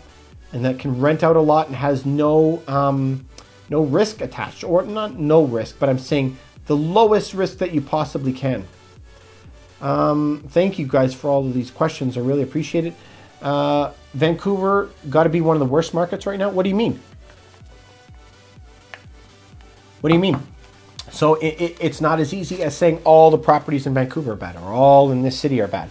So in Toronto right now, people are saying, oh, 1 bedrooms and dens are doing the worst. They're the worst. Really? Are they? Because right now we're making still 20% on those properties and we're getting them at a discount of 25%. You're telling me I can buy an investment that's going to make me just as much money or more money than all the other properties and I get it at a 25% discount? Guys, come on, you're thinking the opposite. So in Toronto, some of the properties that people think are the worst are the best deals right now. But then other people are looking at properties like in Mississauga and say, oh, the properties went up 25% this year. That's the one I want. So you don't always want to catch the property when it's already on fire and already at the top. So it really comes down to the individual deal. And I'm going to say that every day until I'm 100. I got to look at the individual deal. But if you, I don't know, you're saying Vancouver, but your name says Tomasi, or it might say T.O. Massey. People call Toronto T.O. But if you're in the Greater Toronto area, you know, you're more than welcome to reach out to us at ruffteamrealty.com. Contact at Ruff Team Realty. And if you want to email us, I'm happy to look at the deals and tell you what I think of them. Absolutely free, no obligation. What could be an ideal price for a one plus den condo in downtown? So I don't. I think that you were in Toronto. So if you're talking about in Toronto, you're looking at a one in den. It really goes by square footage. So you know, before COVID, there were properties that were going for $1,400, $1,500 a square foot. And now you can buy properties many times for $900 to $1,000 a square foot. Amazing. So it goes by how many square feet that you're in. So everything is square footage, but what I would be looking for is the largest one end den that you could get. So 650 square feet or something like that, 650,000 ballpark. But it really depends on what I could rent it for, right? But you can get a one in den for 500,000 as well. But it may not rent for the same amount of money. It may not be near as good of a subway station or so forth. So remember, we want to make the most money with the least risk. So I would say somewhere between 450 and 650,000. And so if you're buying it for yourself and if you're a first-time buyer, remember you only have to put 5% down. So you're talking about putting $20,000 to $30,000 down on getting your first place. If you don't have $20,000 to $30,000, start working weekends, evenings, get a side hustle going. You need a little bit of money to get this thing going, but then you're going to be making a lot of money. What are the best countries to invest in real estate? I wish I knew all the countries. I really don't know, but you know, I know Australia and New Zealand are doing well because I have family that is there. I have family in the Netherlands, and they're doing really, really good with it. I purchase in Canada and the United States. So, you know, those are both good. But besides that, I don't have any other countries that I could be suggesting right now. I did really like Australia and New Zealand numbers-wise, but it's just the taxes. It's so complicated when you buy across into different countries that I just haven't gotten into it. You really need like a team of people before you can go down that road. Thank you for all your questions, you guys. I have a lot of people across Canada that we deal with. So I do talk about Canada real estate a lot. I'm sorry I can't get to all the questions, you guys, but I really appreciate you getting them. It's great living in the UK. Anyone can be a real estate agent, no qualifications needed. I mean, honestly, here you just need high school, right? You don't need a lot here, and you got to be able to speak English. So here, I did a whole live on this one day. If you go, it takes about 6 months or so to get all your education done. It's a bunch of schooling that you can do online, absolutely free. It's about $3,500, if my memory serves me right, around $3,500, $4,000 in education right up front. And then your first year is about $9,000 buy-in for all of your insurances and so forth. So you'll need your $3,000 plus your $9,000 to start off, but you also need your living expenses if you don't live at home to be able to get going. And then after that, you know, get working with a really good team. But I'm glad that it's working for you. Hope that you're in real estate. That's really good. If you're so good at making money, transfer me 100 pounds. These guys, so funny, eh? Have you ever sold in between exchange and completion? So I think that is UK terms. So like in Canada, it's like when you sign a deal and it's in pre-construction and you're meaning like, do I sell it before we actually take ownership of it? In Canada, we call that an assignment sale. Yes, done all the time. So absolutely, we do that all the time. But it really depends, right? Builders can maintain control until they've passed off of the information, passed off the condo board. So they'll have to form the condo, which is like their own form of government for the condo board. And they hand the keys over, the minutes, the articles of incorporation, blah, blah, blah. Once they hand it over, then it's officially formed. And so once that happens, then you can go and sell, buy and sell. But usually before that, the builder will have some rules as to if you can sell it as an assignment sale or not. Sometimes they'll only have one realtor that's allowed to. He's bought the rights from the builder to be the only guy to use it. Put your tie on tighter till your head's gonna pop off. These guys, eh? Such negative Nancys that are out there. Unbelievable. Well, I feel bad for you guys that come by just to troll people. There's a lot of people who actually really want to learn. We're fortunate.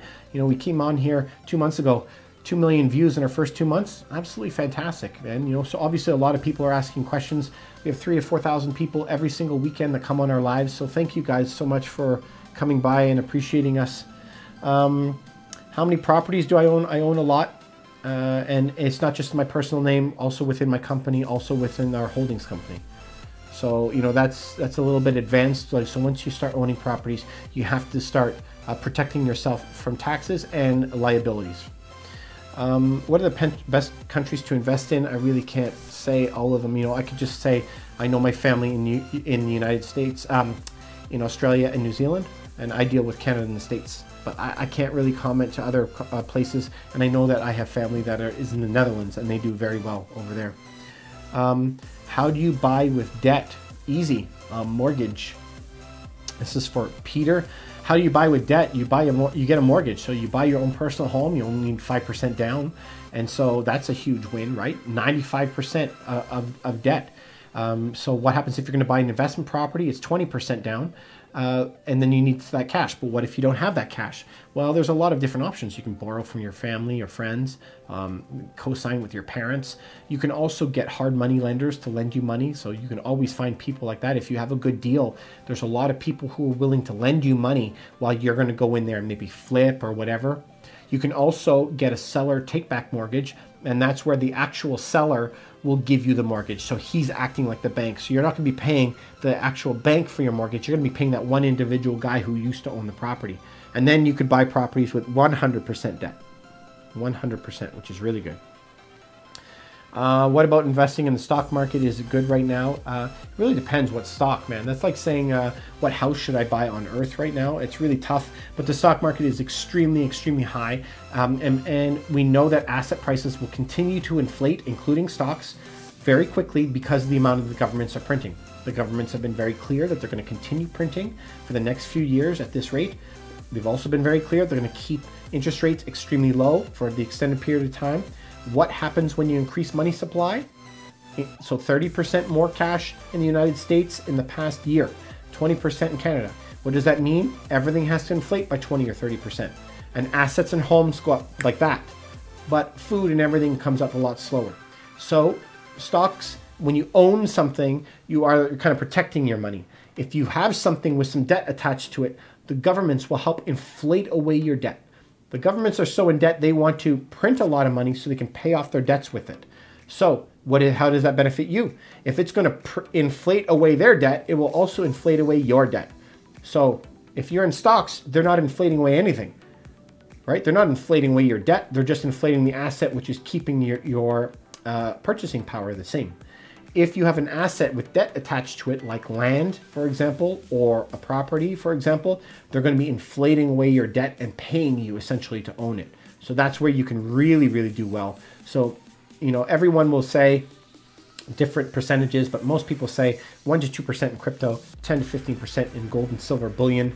And then you want to be into some stocks, well diversified, right? Good stocks, and then buy, and not like long shots, right? Good stocks, and then have rental properties. Only buy land if you can get a land debt on it, if you can get a land loan.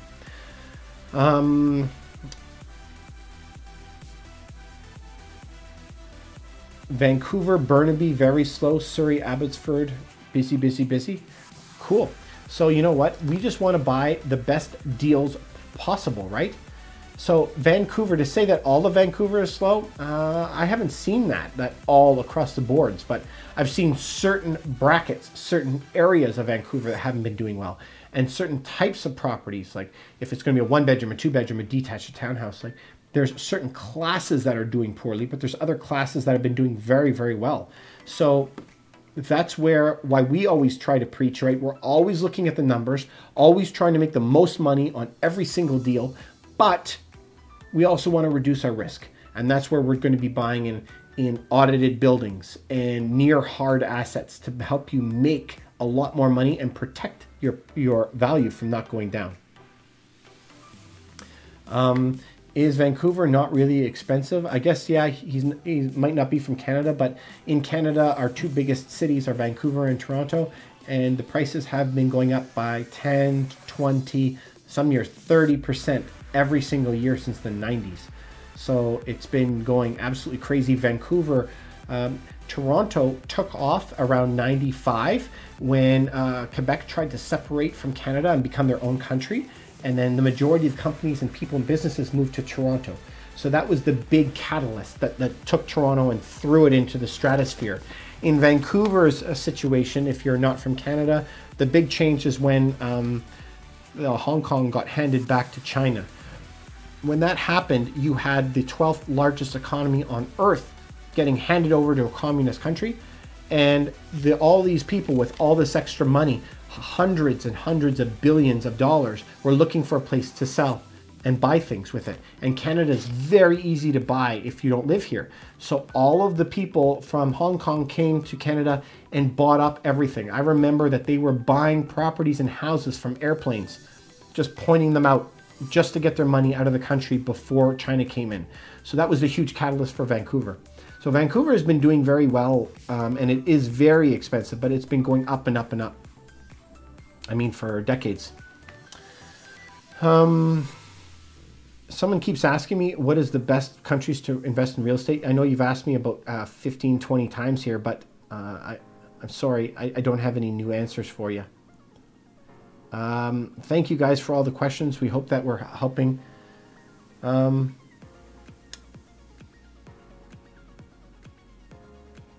You're only offered a new to Canada mortgage plan. It's 65% loan to value, so you have to make 35% down. I don't really know your whole situation, right? So this is to Waxa. So you're in Canada, and I think that you have to get knowledge. So I believe that knowledge is power. Talk to more people about it. So, you know, my individual mortgage brokers, I have 3 of them that work for me. These guys have about 30, I always forget, it's around 32, 36, something like that, lenders that they use. And so you got to talk to somebody like that, and they can start looking at your individual situation. How much money are you coming in? Do you have cash money coming in? How many incomes are coming in? How much is your housing? How many family members you have? What is your credit like? And so once you type all that in and figure all that out, we'll figure out what it is. Now, using a mortgage broker is 100% free. There's no obligation to use them. So I believe knowledge is power. Go to your bank, get a rate from them. Go to a mortgage broker, get a rate from them.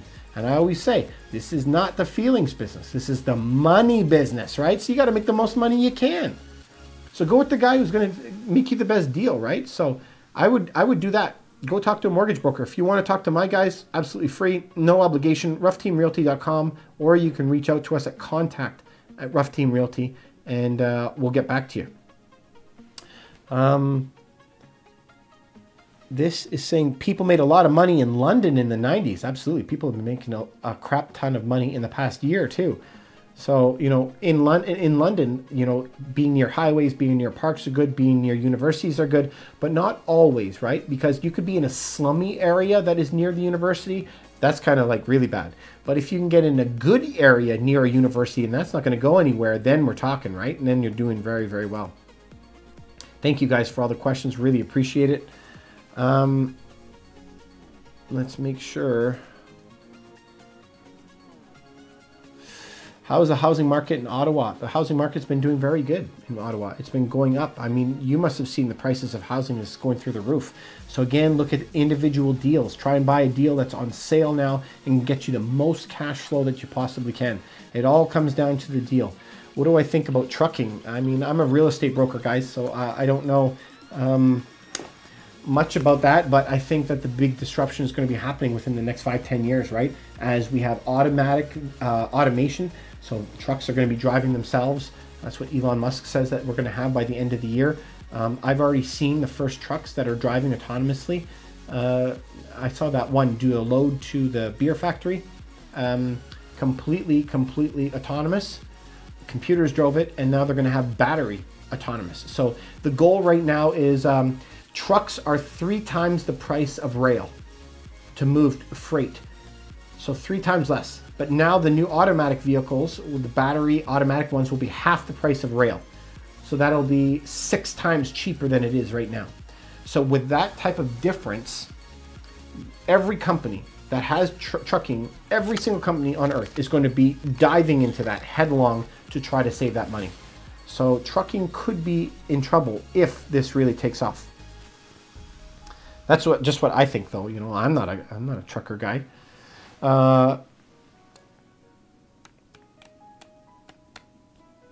You would do very well as an energy broker. Do you mean like I have high energy and I answer a lot, or do you mean like energy like sell oil? I don't know what that means. So thank you guys for coming out. I really appreciate it. I'll tell you a random fact. What is that? Okay, did you know that the moon doesn't move the tides around Earth? The tides don't move. They don't. Actually, the moon sits here, the Earth is here, and it polarizes the water so that the water is always being pulled toward the moon. There's a bulge on each side. And so as the planet rotates, we rotate through the bulge twice a day. So the water isn't moving. We're just rotating through the bulge, but the bulge of water that is closer to the moon stays the same all the time. There's your random fact. I'm not joking. It's actually real. Do you think it's going to be hard to find student tenants given classes might stay online? Yep. So I mean, everything comes down to, right? Buy smart, buy smart, buy smart, buy a deal, buy better, make more money on it, right? Every single time. But why are you going to rent to students? I wouldn't. Rent to somebody else. Change your entire strategy, right? I wouldn't buy a property unless I know what I can rent that property for. And so this goes to the other half, right? Once you buy smart, great. But then you got to get a good realtor in there to make sure that you're vetting that tenant really well.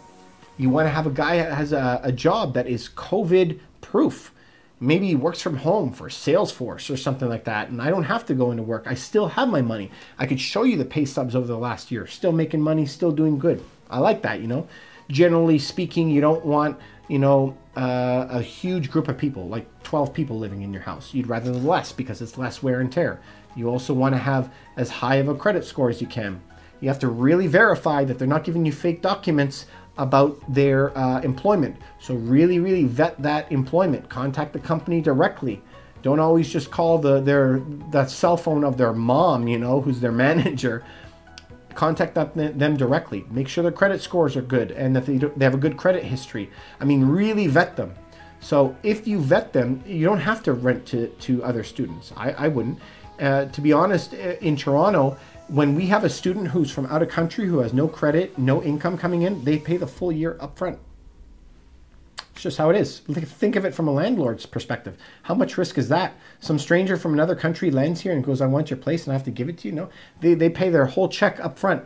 Bang, 30 grand, 40 grand, whatever it's going to be, high, low apartment. They're going to pay up front, one shot, and then all your risk is mitigated. So that's what you might have to go down that road. What is my thoughts on P/FF? I have no idea what that is. PFFO? Don't know. So, you guys, I'm just going to skip over all the trolls if you don't mind. What's the best way to get on the property ladder? Do you mean you got to get going, right? So it depends how much money you have. So if I had my choice, the very first thing I would be doing is buying a multiplex. If it was my first shot, buy a multiplex, maybe a 4-plex, rent 3 out, live in 1. Or if you're in Toronto, it's popular for you to house hack, where you're going to buy a property, you're going to rent out you're going to live in 1 room, you're going to rent out the other 2 rooms, put a basement unit in, rent out the basement, live for free. Start putting away cash. As soon as you have enough equity, leverage it, get another property. And you have to start somewhere, right? So right now in Toronto, the great ones, you can get into properties now for 20 grand.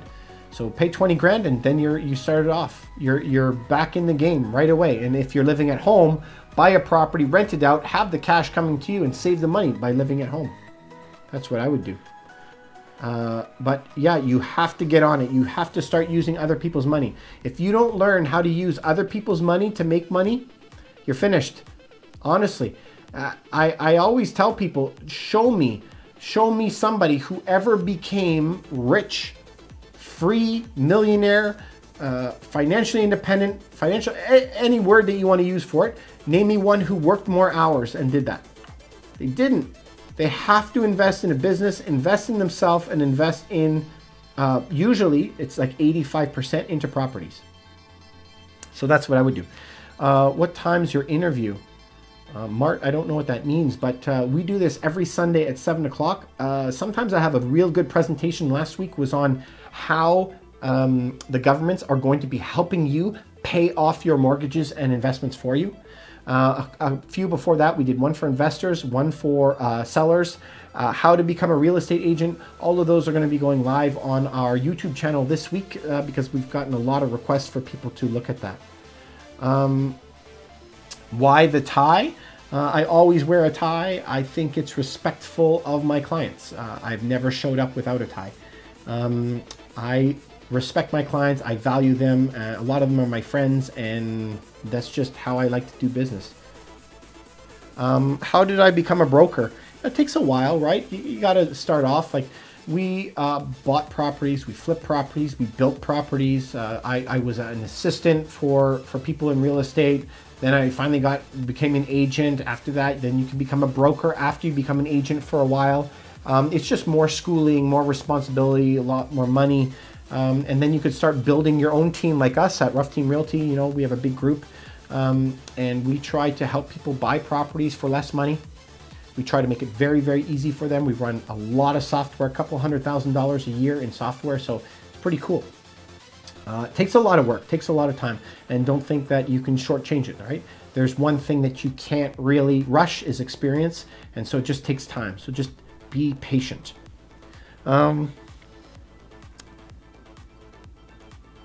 Gazprom, you're talking about that he will do well. I guess he was another guy that made some comments, so hopefully he does well. Yeah. You're saying I could do well with energy and gas selling? Yeah, I don't sell energy and gas.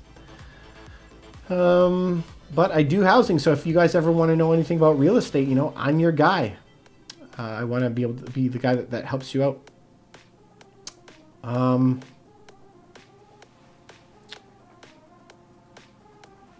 Do you have any foreclosures that you can take over the mortgage? Yeah, Sam, we get that question all the time, and so we do have foreclosures that come up. When we have foreclosures that come up, we offer it to our registered buyers that are with us. So we have 1,300 registered buyers with us right now.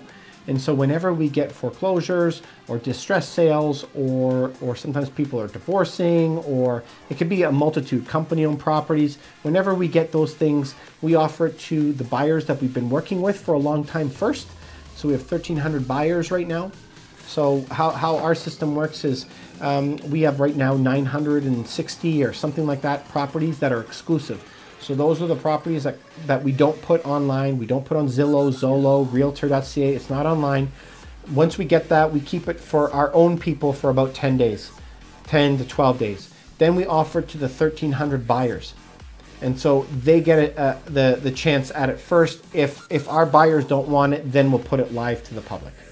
That's how it works. So it benefits our buyers a lot because they get to get these properties way before it goes public.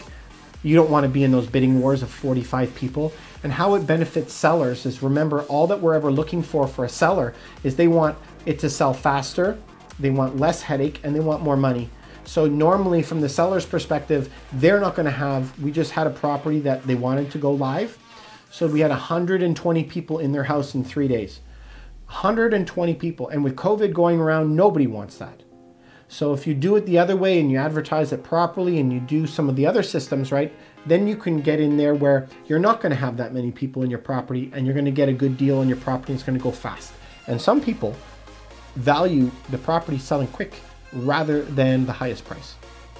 Remember, if you give an offer on these properties with a lot of conditions, conditional on me selling my home, conditional on finance or whatever, they're not going to accept them. You need to have done that, because what does it show about you if you're making an offer saying, but it depends if I can get the money? Well, they're only interested in dealing with serious buyers usually. So if you haven't done your homework and went and talked to your mortgage broker first and figured that out, then they're not going to take a risk on you if you haven't done your homework. So that's generally how it works. But if you are in the Greater Toronto area, I don't remember if you said that you are, reach out to us at ruffteamrealty.com, or you can contact us at contact@Ruff Team Realty. Either way, we'll get back to you, or on any one of our social channels. Get back to us there. Absolutely free. No obligation of any way. Bet you're not answering any of the questions asked here. I don't know what that means. I stay on here until I've answered every single question every single week. So we start at 7 o'clock every single Saturday. I usually try to bring huge value to you guys. So please tell your friends and follow me if you can. And on my YouTube, where I'm going to start off too.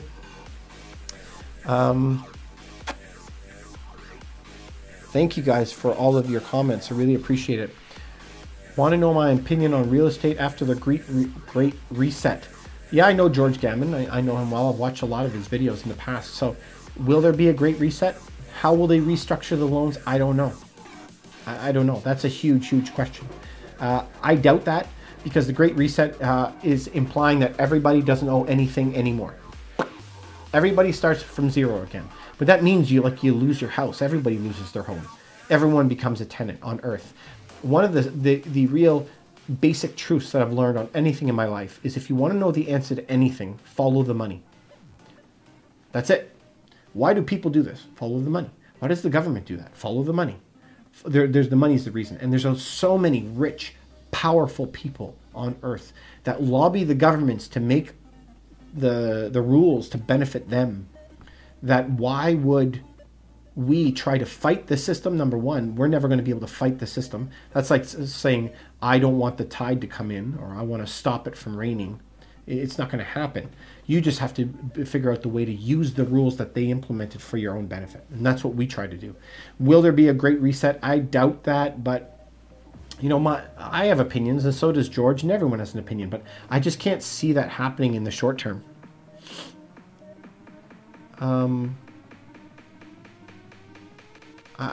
Someone's asking me about UVM. I don't know what that is. Stella, you're asking me, what do I do? Oh, guys. Yeah, I'm a realtor. I'm a broker for Ruff Team Realty. I operate a group in Toronto, and we work on Bay Street, which is the United States version of Wall Street. We specialize in the Greater Toronto area, so that's everywhere from Oshawa to Barrie out to Hamilton. And we do the Golden Horseshoe down to Niagara Falls, which a lot of people know. So that's what I do. I run a real estate brokerage, so I can help you with stuff like that.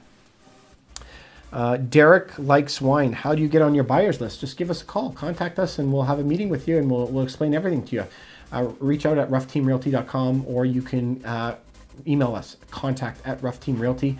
Someone will be able to get on the line with you and explain to you all the benefits. And of course, the meetings are 100% free, no obligation in any way for you to use our services. So yeah, reach out to us and we'll show you all those really cool ways. So we do have bankruptcies and foreclosures and company-owned properties that come up, and that's what you should be looking for. You know, regardless of what country you're in, we're very fortunate. We're blessed with a very diverse group of people from a lot of different countries. Find people who have that in your area. I mean, that's where you're going to make a lot of money. We spend, like I said, $200,000 a year in software just to be able to help you, other investors, save money. So like we spend that money so you don't have to spend that money. So I don't know why more people don't use people like me that is actually out there trying to help you. But if you want to reach out to us in Toronto and you are here, you're more than welcome. Absolutely free, no obligation in any way. And our services don't cost anything. Not when you're buying properties, and that's the majority of it. You know, when you're selling a property, then there is some fees. I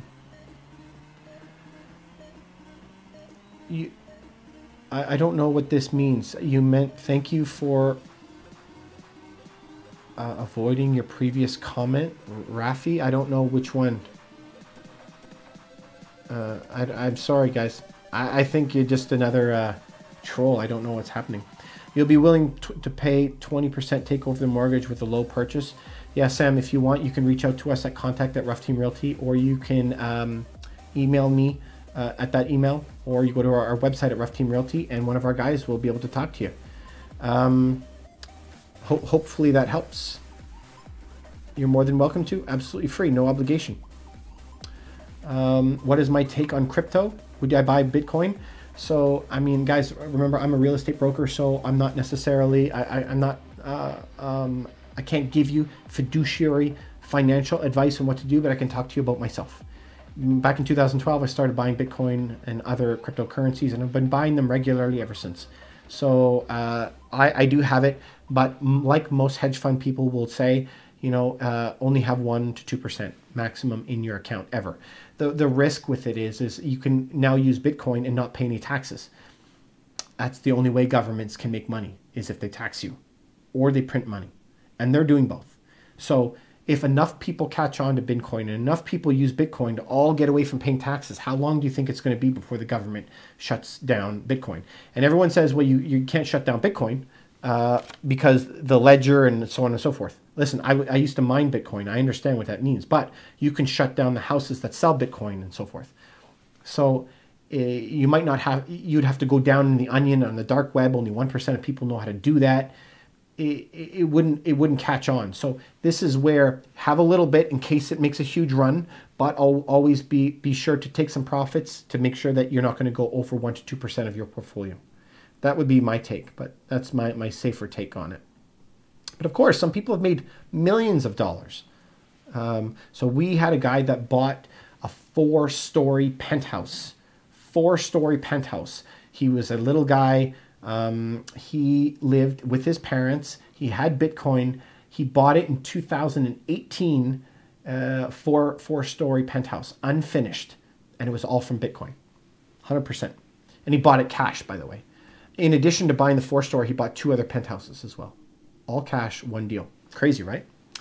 You're making fun of my hairline? Yeah, I'm 42, man. I don't know what to tell you.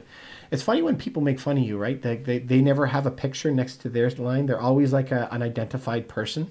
So anyway, you know what? I want to be happy. I want to deal with like cool people. And I think that the majority of our people are all here to learn. And I hope that you guys are here to learn and want to learn some cool stuff to make a lot more money in your life. So I want you to do very, very well with yourselves, and I want you to be positive and read books. Do you guys remember those 4 books I was telling you that you guys should be reading? I made a video about it. Money, Master the Game, Tony Robbins, Think and Grow Rich by Napoleon Hill. It was Rich Dad Poor Dad, obviously, and The Millionaire Real Estate Investor by Carrie Keller. Start off with those 4 books, man, and it's going to start changing your mindset. And once you change that mindset into thinking how they think, you're really going to have the world open up and you're going to make a lot more money. And listen, the things that I know are not my ideas, my opinions, buy my book, buy my course. I don't have any of that. Just do what all the other very, very wealthy people do.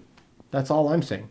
Like, if you want to do something else where 90% of people have failed, or you could do the thing that has made everybody a ton of money, well, do that thing. You know, just keep following the money. And that's what they're doing. So I want you guys to do very well. I've helped me so much with your advice. Hey, see? That's what I love to hear.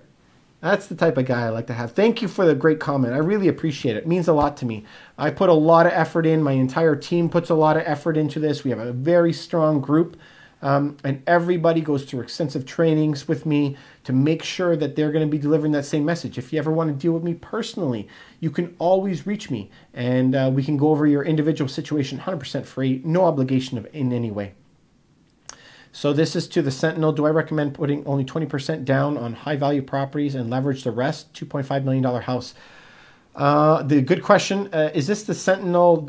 Are you meaning, is this an investment property? So, okay, let's go through that. If it's an investment property, right, then you want to have the lowest amount down. Yeah, 20% probably. If it is an investment property and it's broken into multiple pieces, you know, and you maybe have a 5-plex, a 6-plex, then yes, you want maximum leverage. If this was a home for yourself, it's your personal home. It really depends on your cash flow, how much money you're making. Are you okay with suffering a 30% downturn, and would you not move in that case? If it was a $2.5 million home, normally, and it's a single family home, those are the homes that are going to lose the most money in a recession. The most. So you never say that houses lose 30% across the board, because a smaller house will lose 5% maybe, but those huge homes might lose 50%. So if you were in that case and you're 2.5 million and it was your own personal home and you did care about the money, then now might be a good time that you might be wanting to consider selling it and downsizing. You're protecting your assets and buy some on-sale investment properties. If it was your property and you don't really care, 20% down is usually what they do so they don't pay the mortgage insurance, the CMHC in Canada. So if you're trying to do that, it doesn't always work, because you might get a 1% rate at 5%, and then as soon as you put 20% down, you might have to pay 1.8%. And then back down to 30% down, then you're back to 1% again. So it really depends on your lender as well, because everyone tries to put 20% down to avoid paying the interest, but you may get nailed on the rate. So that's where working with a really good mortgage broker who's going to work these numbers with you is going to make sure that you're getting the best deal. So I guess it's again, it comes down to the deal. It's not actually as easy as saying only one number. It depends on the type of property, depends on where the property is, and depends on your salaries and incomes and the rates that you can get. Does that make any sense? I hope so. You need $100,000 in Bitcoin? Yeah, so does everybody, I guess. Who doesn't want 100 grand extra? So we've had a lot of people join on. Thank you guys, really appreciate it. Please ask your questions if I lost it. You said let us connect. You have something for you? Sure. You can reach us at ruffteamrealty.com, or you can email us at contact@ruffteamrealty anytime. I really don't know what that means. You're from England, Newcastle. Thanks for joining us. We've had such a diverse crowd tonight, but honestly, we've had a lot of that recently. We had England and Scotland on today. I've had Argentina and Ukraine, but the majority of our base is in the United States and Canada. But regardless of where you are, the rules of buying property with proper leverage, no risk, near hard assets, vetting your tenants, auditing your buildings, it doesn't matter where you are. Africa, it doesn't matter if you're in India, it's all the same. If you use the proper method, you can make money anywhere, and you could parachute me out of an airplane in any country and those rules will still apply. So that's really, really cool. Thank you guys for all your support. We've only done this for 2 months. 2 million people, 2 million views that we've gotten, which is really, really cool. 3,000 to 4,000 people come on every single Sunday at 7 p.m. So we're really happy about that. Ireland, woo woo! North or south? I've been to both. Man, Ireland is awesome. My grandma was from Ireland. Badass country. I loved it. You are currently... Oh, that's not nice. Mean people saying mean things. You've invested your money in Bitcoin and now you're richer than Jeff Bezos. Don't believe you. Think you're full of shit, but good for you. I'm really happy that you made money, but I don't think that you're at the level of Jeff Bezos. But yeah, Bitcoin has made some real rich people, real millionaires and billionaires out there. So good for you. I've been buying since 2012, but you know, as prices have risen, I've also sold it because I never want it to be more than 1 to 2% of my portfolio. It's just too much of a risk that the government can come in and smack it down. So do you want to know an example of that? Look at Venezuela. Venezuela did what Canada, what the United States are doing. They're printing hundreds of billions of dollars, but then it got so out of hand that a cup of coffee was like $10 million for a cup of coffee. The money wasn't worthless anymore. So the country ended up all converting to Bitcoin because it had some stability and using US dollars. So what happened is the government, the Venezuelan government, as soon as they saw the adoption of Bitcoin, they instantly opened up the petro cryptocurrency and wanted to smash out Bitcoin so that they can control it more. And that is what I fear will happen in the long run for all the other countries. Blockchain technology will take over absolutely everything, right? And that's the code behind Bitcoin. That'll take over everything. But Bitcoin itself could be regulated a lot. But Bitcoin's probably, the blockchain is going to be in everything. I think it's absolutely fantastic. So do any of you have any ideas how I can beat this TikTok thing? Because I get to the bottom of the list, I try and answer all the comments, and then it drops another 50 right in front of me. So it's very hard to keep up with you guys. I'm thank you for all the questions. I'm going to try to get to all of them. So we had the Bitcoin guy. Can someone tell me what he's talking about? Oh, we're talking about cryptocurrency, right? And investing in cryptocurrency and how it could get regulated. Remember, we're talking about how you can make money on absolutely everything in your life and how to structure your portfolio properly, how to avoid risk, and how to have the governments paying off your mortgages and debts for you. That's what we're talking about. And so if you follow all these rules, you're going to do very, very well. Arizona in the house. Arizona forever. What a great place, man. I was looking at investing there just recently, actually. Hyperinflation. This risk 2004. He knows what I'm talking about. I mean, hyperinflation. You want to ask, is it happening? Look at the prices of groceries, but more specifically, look at the prices of stocks and houses going through the roof. I mean, that's where people are seeing hyperinflation, right? And we've gone up 20, 30. We have properties up 44% this year. So that's where, and why? Why is it going up? Because the government's printing money. So as the government prints 20% more currency, everything will go up 20% in price. But it first hits stocks and houses. So Canada, all the money that they've ever created in history, 20% came in the last year. United States, 30% of all the money ever printed in history in hundreds of years made since COVID started. So that's absolutely crazy, right? Absolutely crazy. So that's why things are going up and up and up and up and up. So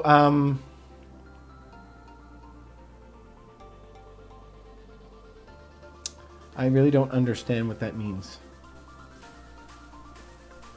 I don't really know. You're having a breakdown from exams. I study hard, but no good grades. Any advice? I'm assuming, Vet, you're talking about your real estate exam. So if you're doing real estate exams, there are some courses that you can take, some books that you can buy in Toronto called PASSIT, P-A-S-S-I-T. And it has practice questions on it. Yes, so it does take about 6 months, right, to get your exam. So you need living expenses for 6 months, around $3,500 for the cost to get the books, and it normally is about $9,000 for your first year to get all your licenses and all your insurances set up.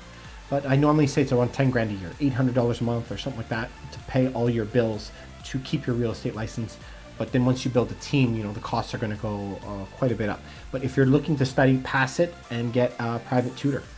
That's what I would do. You're in the Midland of the Republic of Ireland. Awesome. I love that country. It's such a magical country there. England, Scotland, just absolutely incredible. But I loved Ireland. I've been there probably about 15 times, so really, really liked it.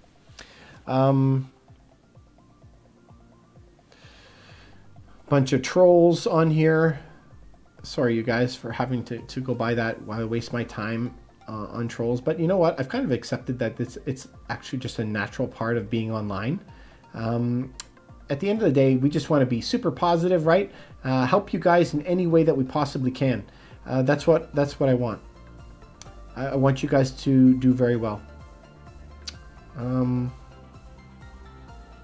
Does Joe Biden getting inaugurated change anything? You know, now we're getting into politics, but it doesn't matter what your political opinions are. Yes, when a new president comes into play, everything changes. I mean, look at the oil fields and everything over in Alaska. They canceled the Keystone Pipeline. Joe Biden, right? It's going to plummet housing prices in those areas. Certain companies are going to lose a lot of money. Joe Biden also wants to change the tax code, tax the rich more and tax companies more. So, you know, stock values will go down and you'll see massive amounts of people moving to other states that have no income tax. So look at that, like Texas, Puerto Rico, stuff where they have no taxes. Of course, that's going to change. It's going to change a lot. And the relationship between Canada and the States are going to change based on whatever trade policies they have. So it's good to keep on top of what is changing, right? Especially if you're going to be investing in the United States.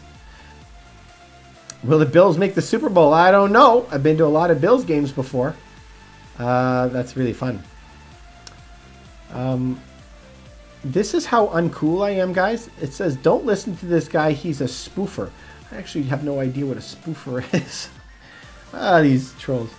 I hope that I'm giving you guys good, helpful feedback on your questions. I think there's some really good questions. Decentralized banking system is a crazy concept. Yeah, by going into Bitcoin and cryptos and stuff like that. It is a crazy idea. I have real doubts that would ever happen. It is like an idea that's great by getting rid of government control, not paying taxes, but the society could not survive if we're not paying taxes. So I really wonder how the governments are going to implement that. And what I have seen is where governments come in and just instantly overnight close certain houses that provide Bitcoin services and so forth. You're never going to be able to stop the Bitcoin blockchain and the ledger, but I can see them coming in and knocking that down. But it's kind of dangerous. So we had a lot of really good comments today, but we've had a fair number of other trolls on here, more so than normal, I think. What is your TikTok about? This is for Sage. TikTok. Our TikTok about is how to make more money on every single move that you make. And what I like to call it is money mechanics. So how do you buy properties within a company, within a holdings company? How do you leverage it so you're not going to pay taxes anymore? How do you get the maximum tax write-offs? But it all starts from getting your first investment properties and getting your first property and getting your foot in the door. And remember, run the numbers, the deal. Because if you do that, you're going to be able to make a lot more money on every purchase. If you do all that homework, you're going to be able to sell your property for a lot more. If you buy near hard assets, you're going to be able to protect your investment so it's not going to lose money. Does that make sense? Every single action you do where money's changing hands, you have to make sure that you're maximizing it. If you change the needle a little bit on hundreds of things, down the road, it's going to make the difference of millions of dollars. So you really have to pay attention to that. Morning from Newcastle, England. Whoop, whoop. I said my grandma was Irish, right? But she's half Irish, half British, so that was pretty cool. Love that place. Hydrogen stocks, are they good at the minute? I don't have any hydrogen stocks right now. But the idea of hydrogen is just like it's almost mythical, right? It's magical. They have no exhaust. The exhaust coming out of the back of the car is water vapor, which is incredible. But the hard part is the distribution of the water of the hydrogen from when I looked into it. But if they ever solve that, man, it would be really amazing. Hey, you know, this is Wish Scorpion. He said, I'm reading this guy. Big props to this guy. Thank you so much for helping every one of us. Your every week online section is awesome. Thank you. I really, really appreciate it. You know, when I put a lot of work into it, I do put a lot of time into it. And a lot of you who have come on our lives on Sunday see that I'll give a presentation usually on one subject. I really want you guys to do well, no matter what country you are in. If you do these things, you're going to kill it. So I do it every single Sunday, and I answer every one of your questions at 7 o'clock, and I come on here and do that. But please follow me here. I just opened up a YouTube channel. I'm going to be uploading all our TikTok lives there as well. And if there's anything we can ever do, and if you ever come to the Greater Toronto area, please, you can feel free to reach out to me. Absolutely free, no obligation. ruffteamrealty.com, or you can email me at contact@ruffteamrealty. But really, really appreciate the good vibes. You know, so many people leave some like weird, hateful stuff, but we love hearing positive stuff. Makes me feel amazing. Crystal, you keep asking me about what I'm talking about. So I'm talking about like financial literacy, I guess, on how to buy things better, buy things smarter, investments smarter, make more money when you do that. And for me, you know, I always tell you guys, it has nothing to do about the cash. I don't want any cash to buy smart watches, a big car, a big house. It's not for me. I buy time. And why is I had leukemia. I had acute lymphoblastic leukemia. I had it for 5 years. I had all that time robbed from me. I had 2 years robbed from me because of back injuries. I had 2 years robbed from me because of my Crohn's. You know, I had all that time robbed from me. And at the end of your life, you cannot buy time. But at your age, sitting here on TikTok, watching me sitting here, me going to work, I can buy time by freeing my time up and having those experiences, going out and spending time with my wife, with my mom, going and doing fun things. And that's what I want for you, regardless of what it is. Whoever you want to spend time with, whatever your love of your life is, the passions that you have, maybe it's going to be glass blowing or walking a dog. I just want you to do more of that and less work. That's what I want from you. So I hope that you just learn one thing from me. And if you do, that'll make it all worthwhile for me. Honestly, really, really like you guys. You want to move to America in 5 to 10 years? You're 20. Is that a good idea? I don't know where you live. But yeah, you know, if you live in a country that doesn't have a lot of opportunity, yes, absolutely. You know, move to a place that has more opportunity. It could be a really good idea. And it really depends at that time what type of government it's going to be in, if it's going to be easy or not to get in. Dunhill, you're here in Toronto. Cool. Awesome. Is there any good mortgage brokers that you can recommend specifically for self-employment less than a year? Yeah, I think you should reach out to my mortgage brokers. I have 3 of them. You can reach out to them if you want. Just contact at Ruff Team Realty if you want to email us, or you go to our website at ruffteamrealty.com. Go there, and then what we're going to do, you can get in contact with them and talk to them. 100% free, no obligation to use them. You know, just get a quote. Like I always say, right? This is the money business, not the feelings business. So go to your bank, get a rate. Go to a mortgage broker, get your rates. That mortgage broker goes between 30 different banks. So why wouldn't you use that guy, right? He'll have you 30 different pieces of information with one application. Think of the time you save, and he doesn't charge you anything for it. So I don't know why more people don't use good mortgage brokers, but you know what? I do understand, because there's a lot of shady people who are out there who are not usually above board. So I do get that. Thank you guys for all your questions. Really appreciate it. So we're just trying to help you with your financial literacy, right? And so, you know, I'm a mortgage broker for you guys who are asking in Toronto. I work on Bay Street. That's where my office is, but we specialize in the entire Golden Horseshoe of Toronto, which is an area that covers, you know, a lot of many square kilometers, like 100 square kilometers or so.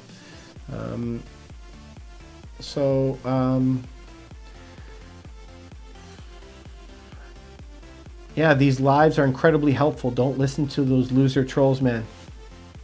They're everywhere. Thanks, man. I love this guy. Rick, you're the best. I love it when you defend me. I really appreciate it.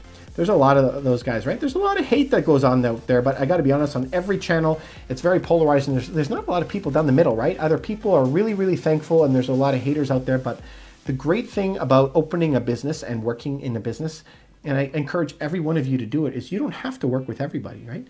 You can choose who you want to work with. And so this is where I always say, no matter what country you're in, find a good realtor and interview them. So like when you're in the Greater Toronto area, we want to apply for the job. You can talk to us, ask us what we can do for you, and so on and so forth. And if you have a good relationship with that person, that's who you should work with, right? One who's going to be able to make it less hassle for you, find off-market properties, or sell a property higher, and you have a good relationship with. choose who you want to work with. And we just love working with positive people. I mean, everyone on earth, that's who they would want to be, right? So thanks for defending me, man. I appreciate it. Look at all these great, you guys have had a lot of great questions today. I'm sorry if I've missed some. You can re-ask them if the list has gone too much. Buying distressed properties, make an offer, agent says other bids are higher. How do you win? Oh, so that happens a lot, right? So for those of you who are not in an area where these offer dates happen, so that's technically an auction, right? So how do you deal with auctions? There's a lot of strategy behind that, but remember I was saying how we will run these very, very expensive programs to find the best deals, and then from that best deal, what we do is we give you a line, like a number. This is the number that is the maximum allowable investable amount on that property, because once we go past that number, we're not interested in it. And we give that to you ahead of time, and we show you how to actually price out these properties to figure that out.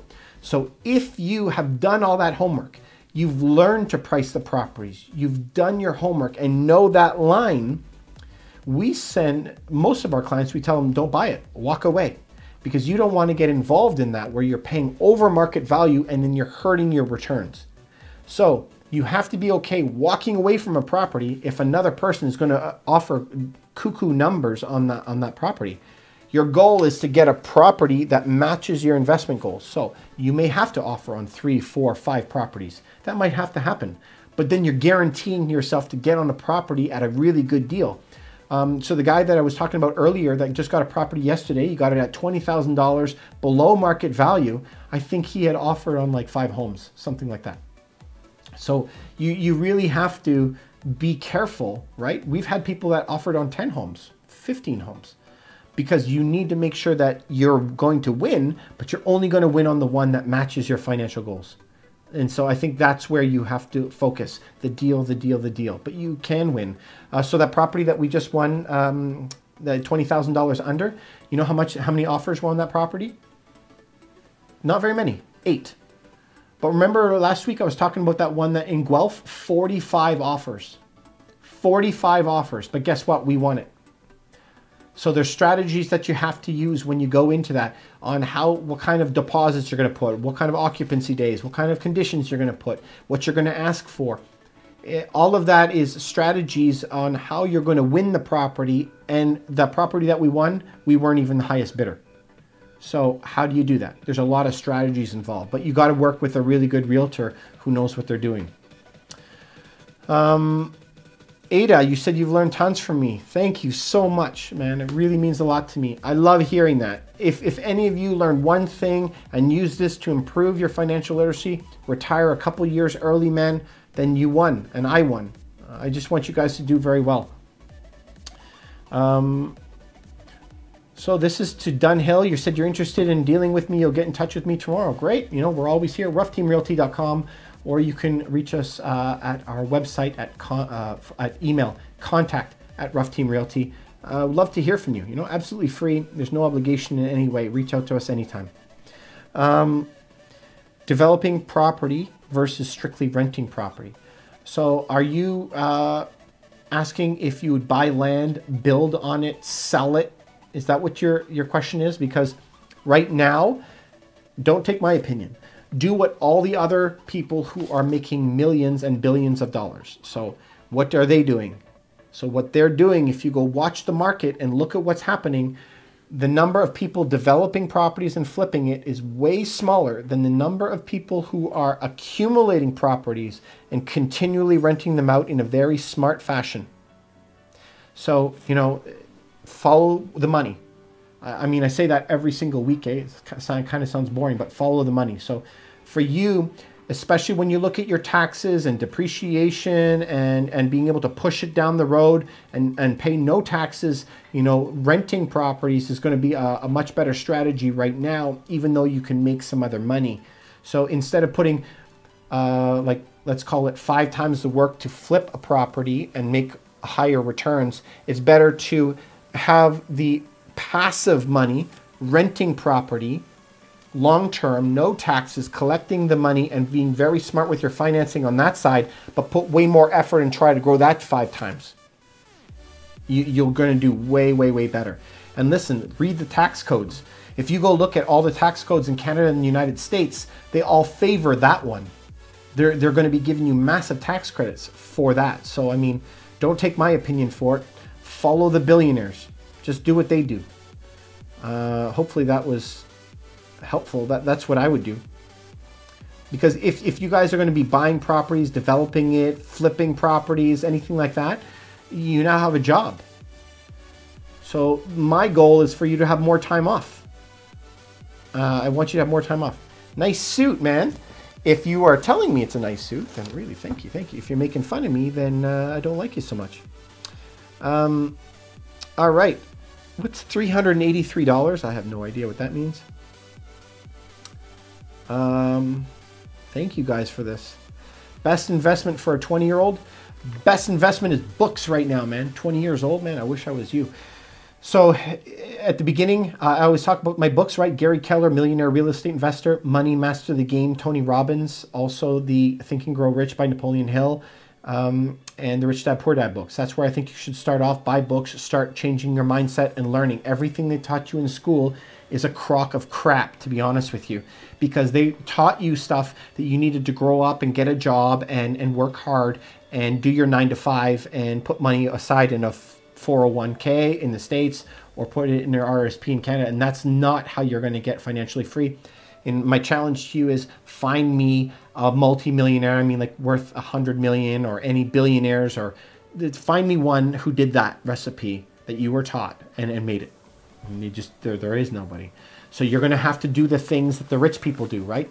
There was that movie, what was it? Wolf of Wall Street, where the guy walked up to him in the booth and he said, how much did you make last year? He goes, $72,000 in a month. He goes, you show me that you made $72 and I'm going to quit my job and go do what you do.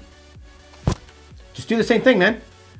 You walk up to like a really rich billionaire. Hey, how did you do this? Do you get into real estate? I mean, 85% of the very wealthy people are in real estate. So just do what they do. And so read books, read books. If you're at 20 and you don't have any credit yet, get a credit card immediately. But remember what I'm saying to you. Pay off that credit card every month. All of it. Carry zero balance. I don't care how hard it is. Pay it off 100%. Swipe, swipe, swipe. Use it. You need good credit.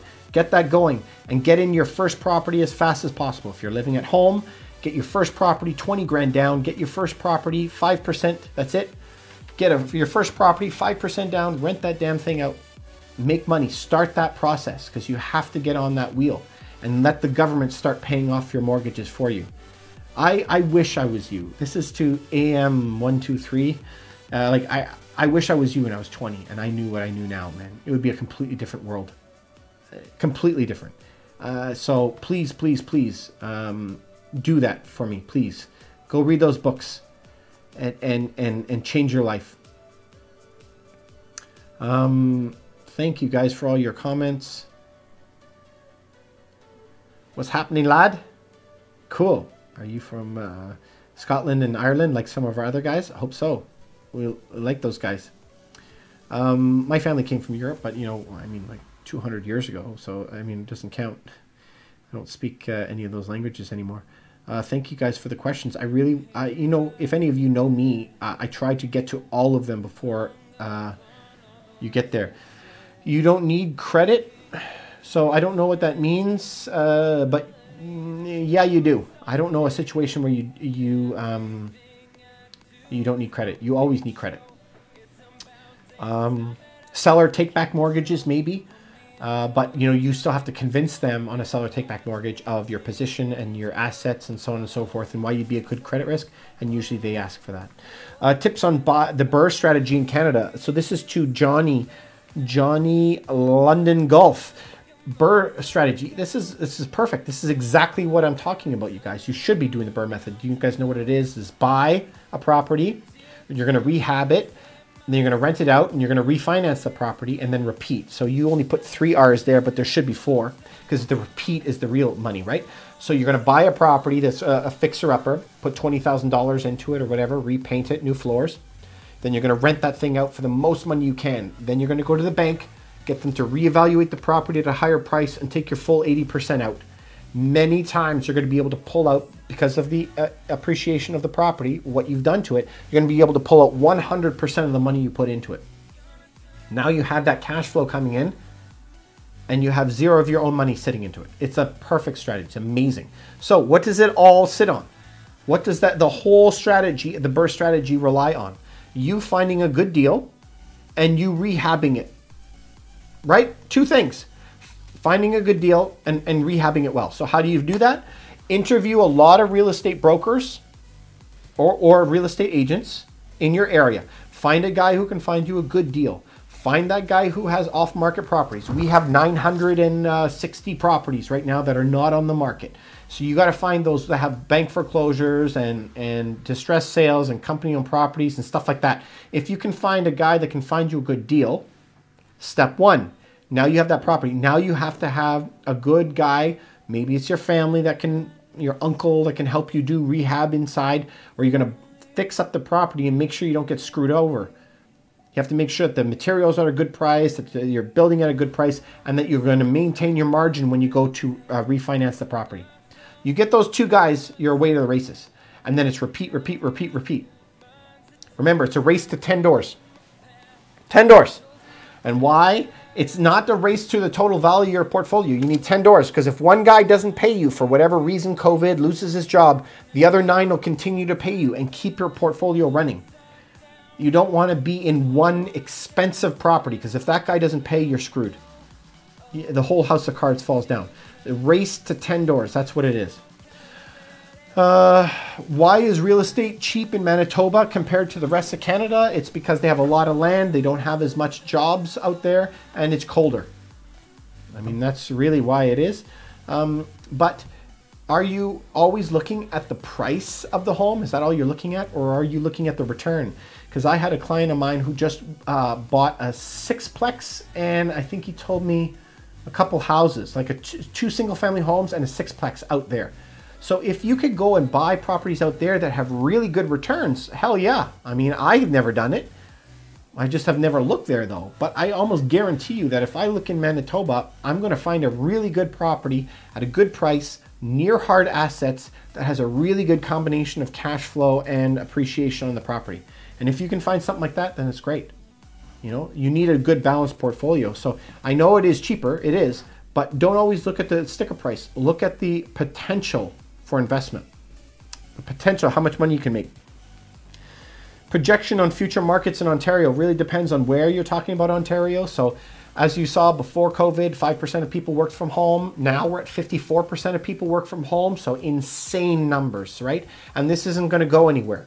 But what you're going to be seeing in Ontario, we have right now 2 million people are projected to be coming in here within a year or two after COVID is done. Where are they all going to live? We haven't been building. It's going to push prices way up. Plus, with the pushing up of the prices, because of the inflation that's happening, of them money printing, the money supply is going up. So you're going to have another big surge in prices. These interest rates are going to be staying at this rate at 0.25, but the government has now allowed negative interest rates. So we're going to be going into negative territory. It's going to push prices, house prices up even more. So what we've seen is a trend is people moving out of cities as COVID had gone on.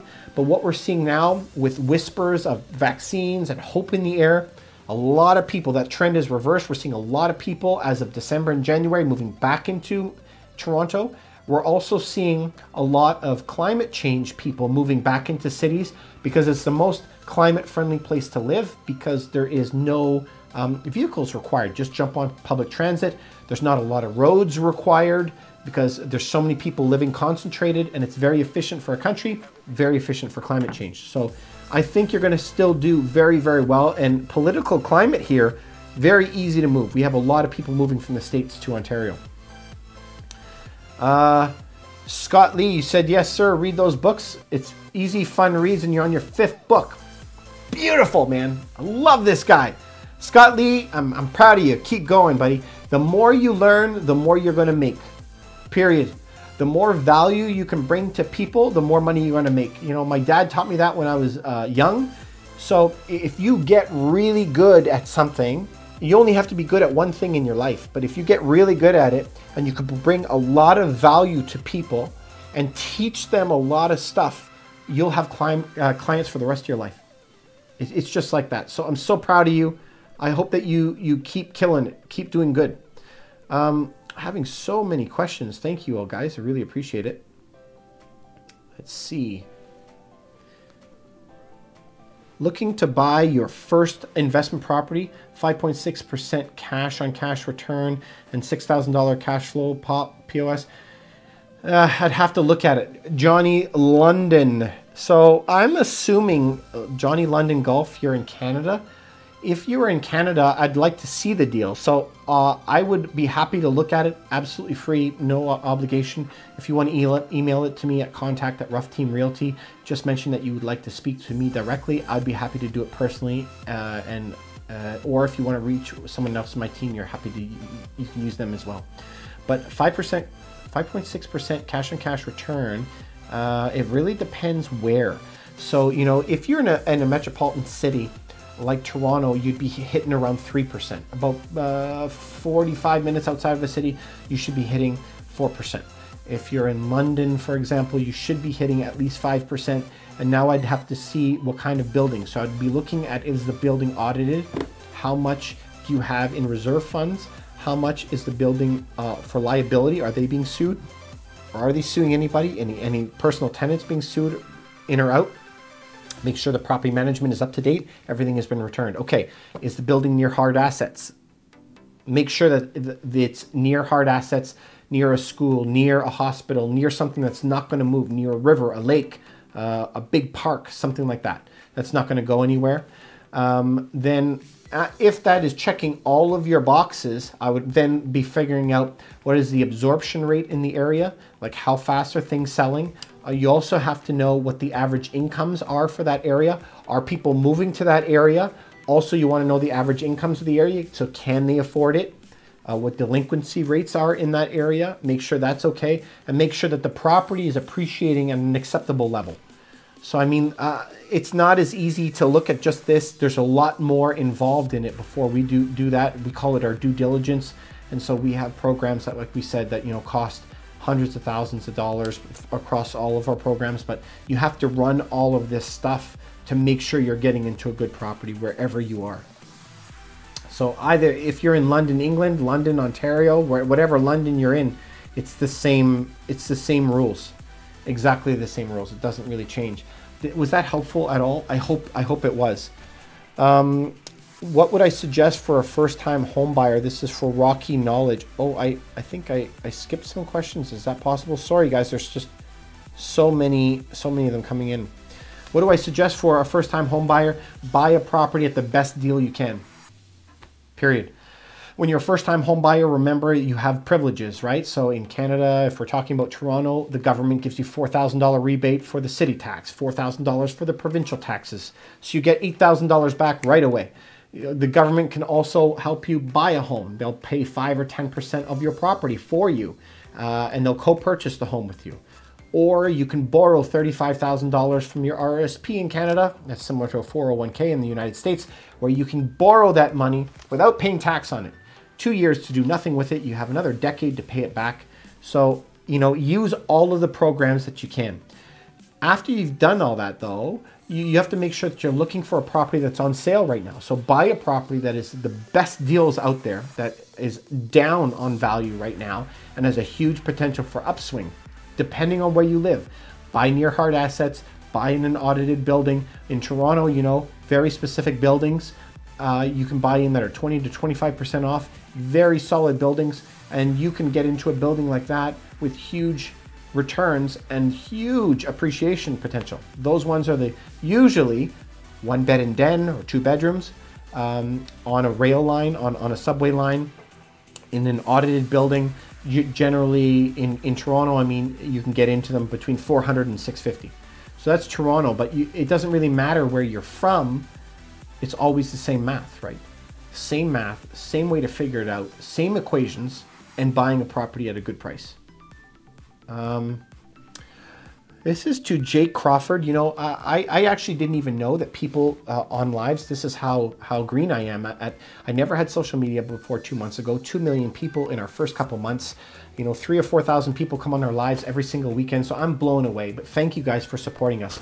But we do get some trolls that come on here. And he says, yes, another scam. So you guys know I don't sell any books. I don't sell any courses. I actually preach what other people are preaching, and I recommend other people's books. I just want you to make your life better, make more money. Education is going to be the thing that's going to change it all for you. So I really hope that you guys do that.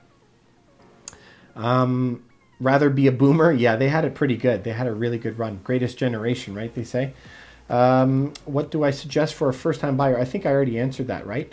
I would be buying a one-bed in Dan or a two-bedroom in an area that I could get a property at like 20% discount. That's what I would be doing. So regardless of where you are. Happy birthday. Can I say happy birthday to Katie? Cool. Happy birthday, Katie. Hope that you're having a good day. Claim benefits? Sorry, I don't know what that means.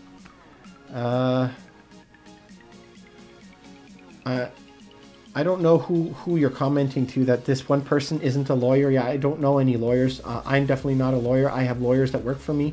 So we have real estate lawyers, right, that they deal with housing transactions. And then we have a small business lawyer who deals with my other legal stuff. So this is the type of guy, YOLO, WZZ.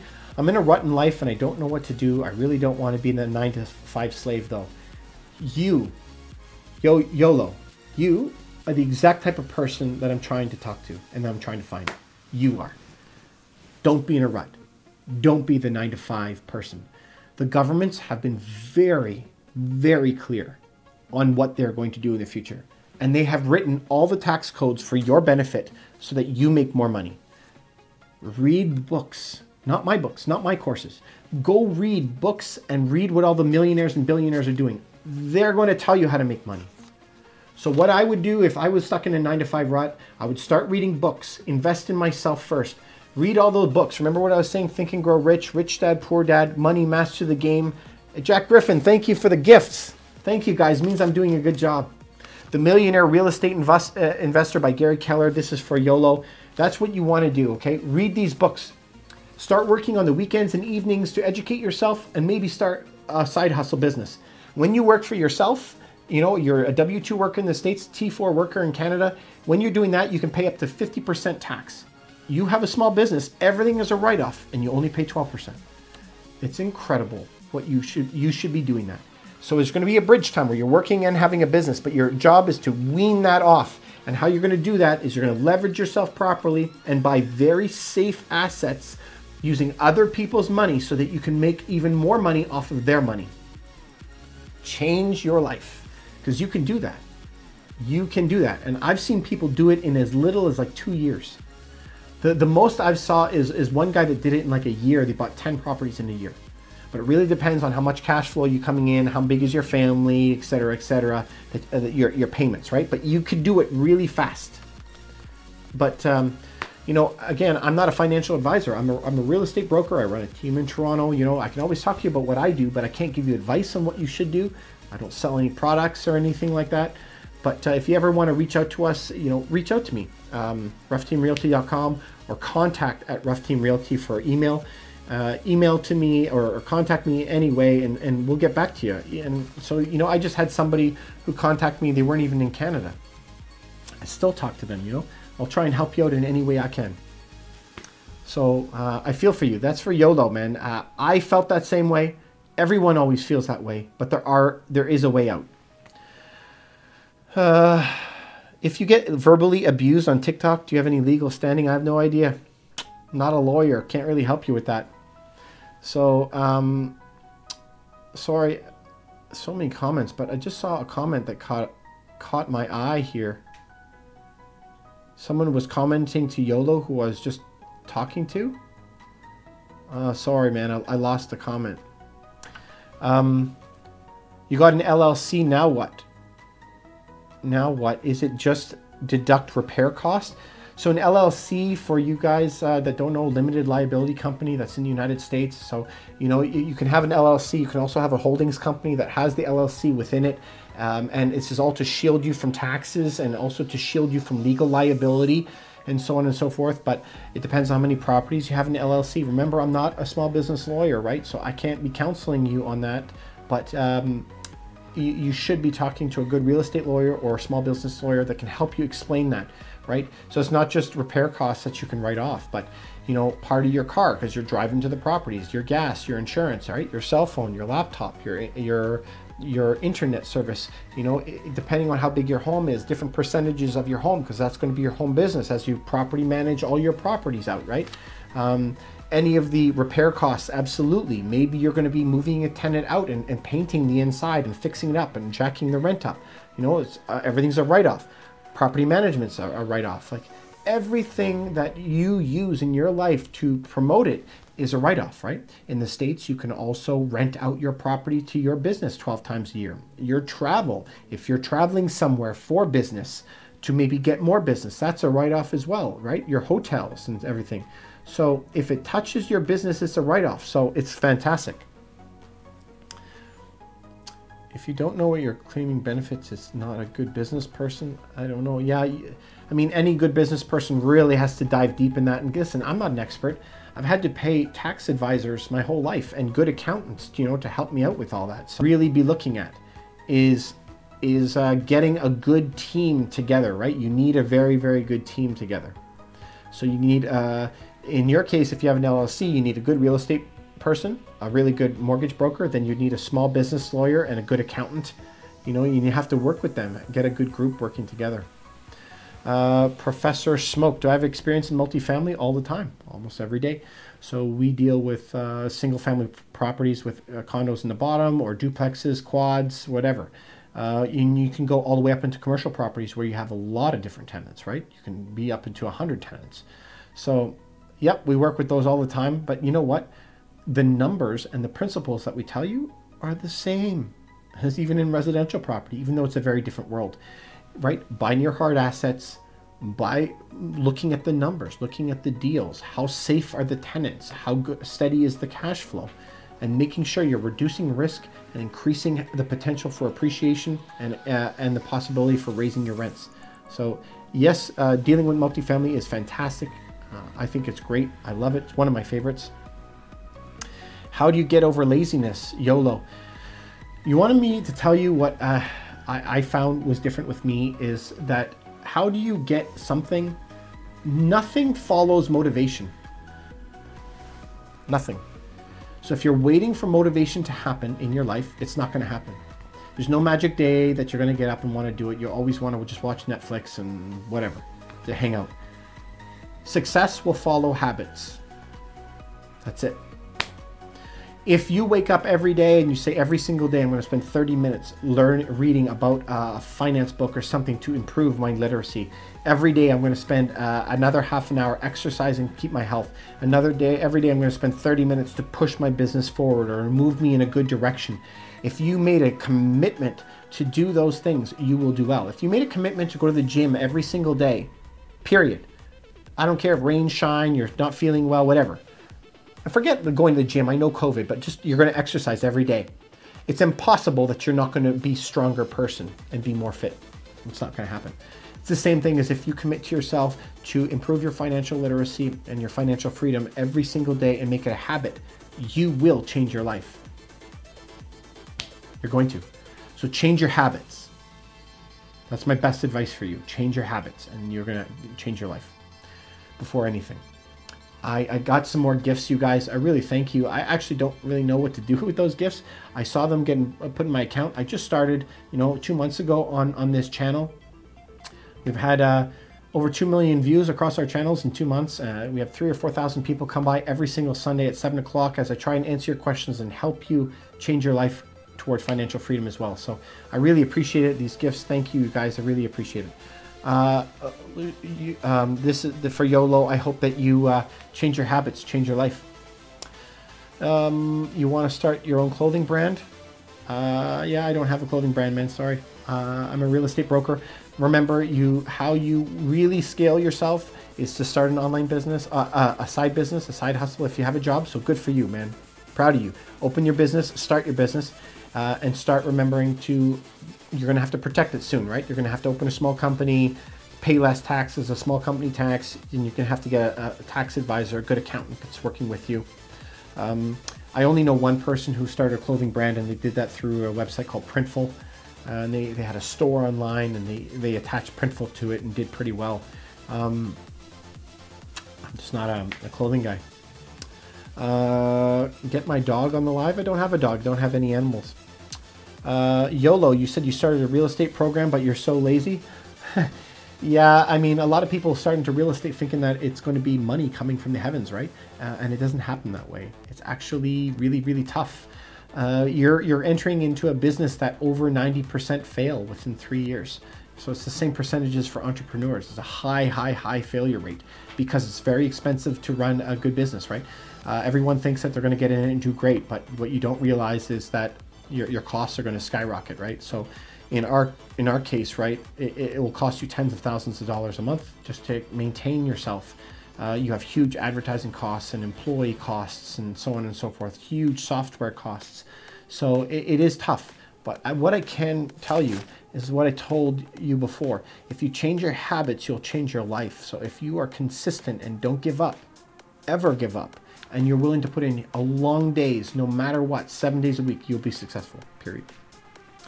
So you guys, I really appreciate all your questions. I come on here every single Sunday. Please follow me.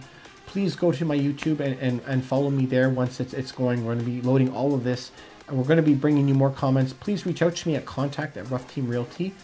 Contact@Ruff Team Realty, because I want to know what more information you want, and I'll prepare whatever show the next Sunday that we're going to have, depending on what we get the majority of a request from. If you ever want to work with us and you're anywhere in the Greater Toronto area or in Southern Ontario, reach out to us at ruffteamrealty.com. We'll be happy to hear from you, completely free, no obligation in any way. So thank you guys for all coming by. You got to run, but go Leafs go. Yeah, I love the Leafs. So YOLO, I really hope that you do well. Really rooting for you, man. So appreciate you guys. Thank you very much for supporting me. Please come, guys. Thank you very much for supporting me. Please come by next Sunday.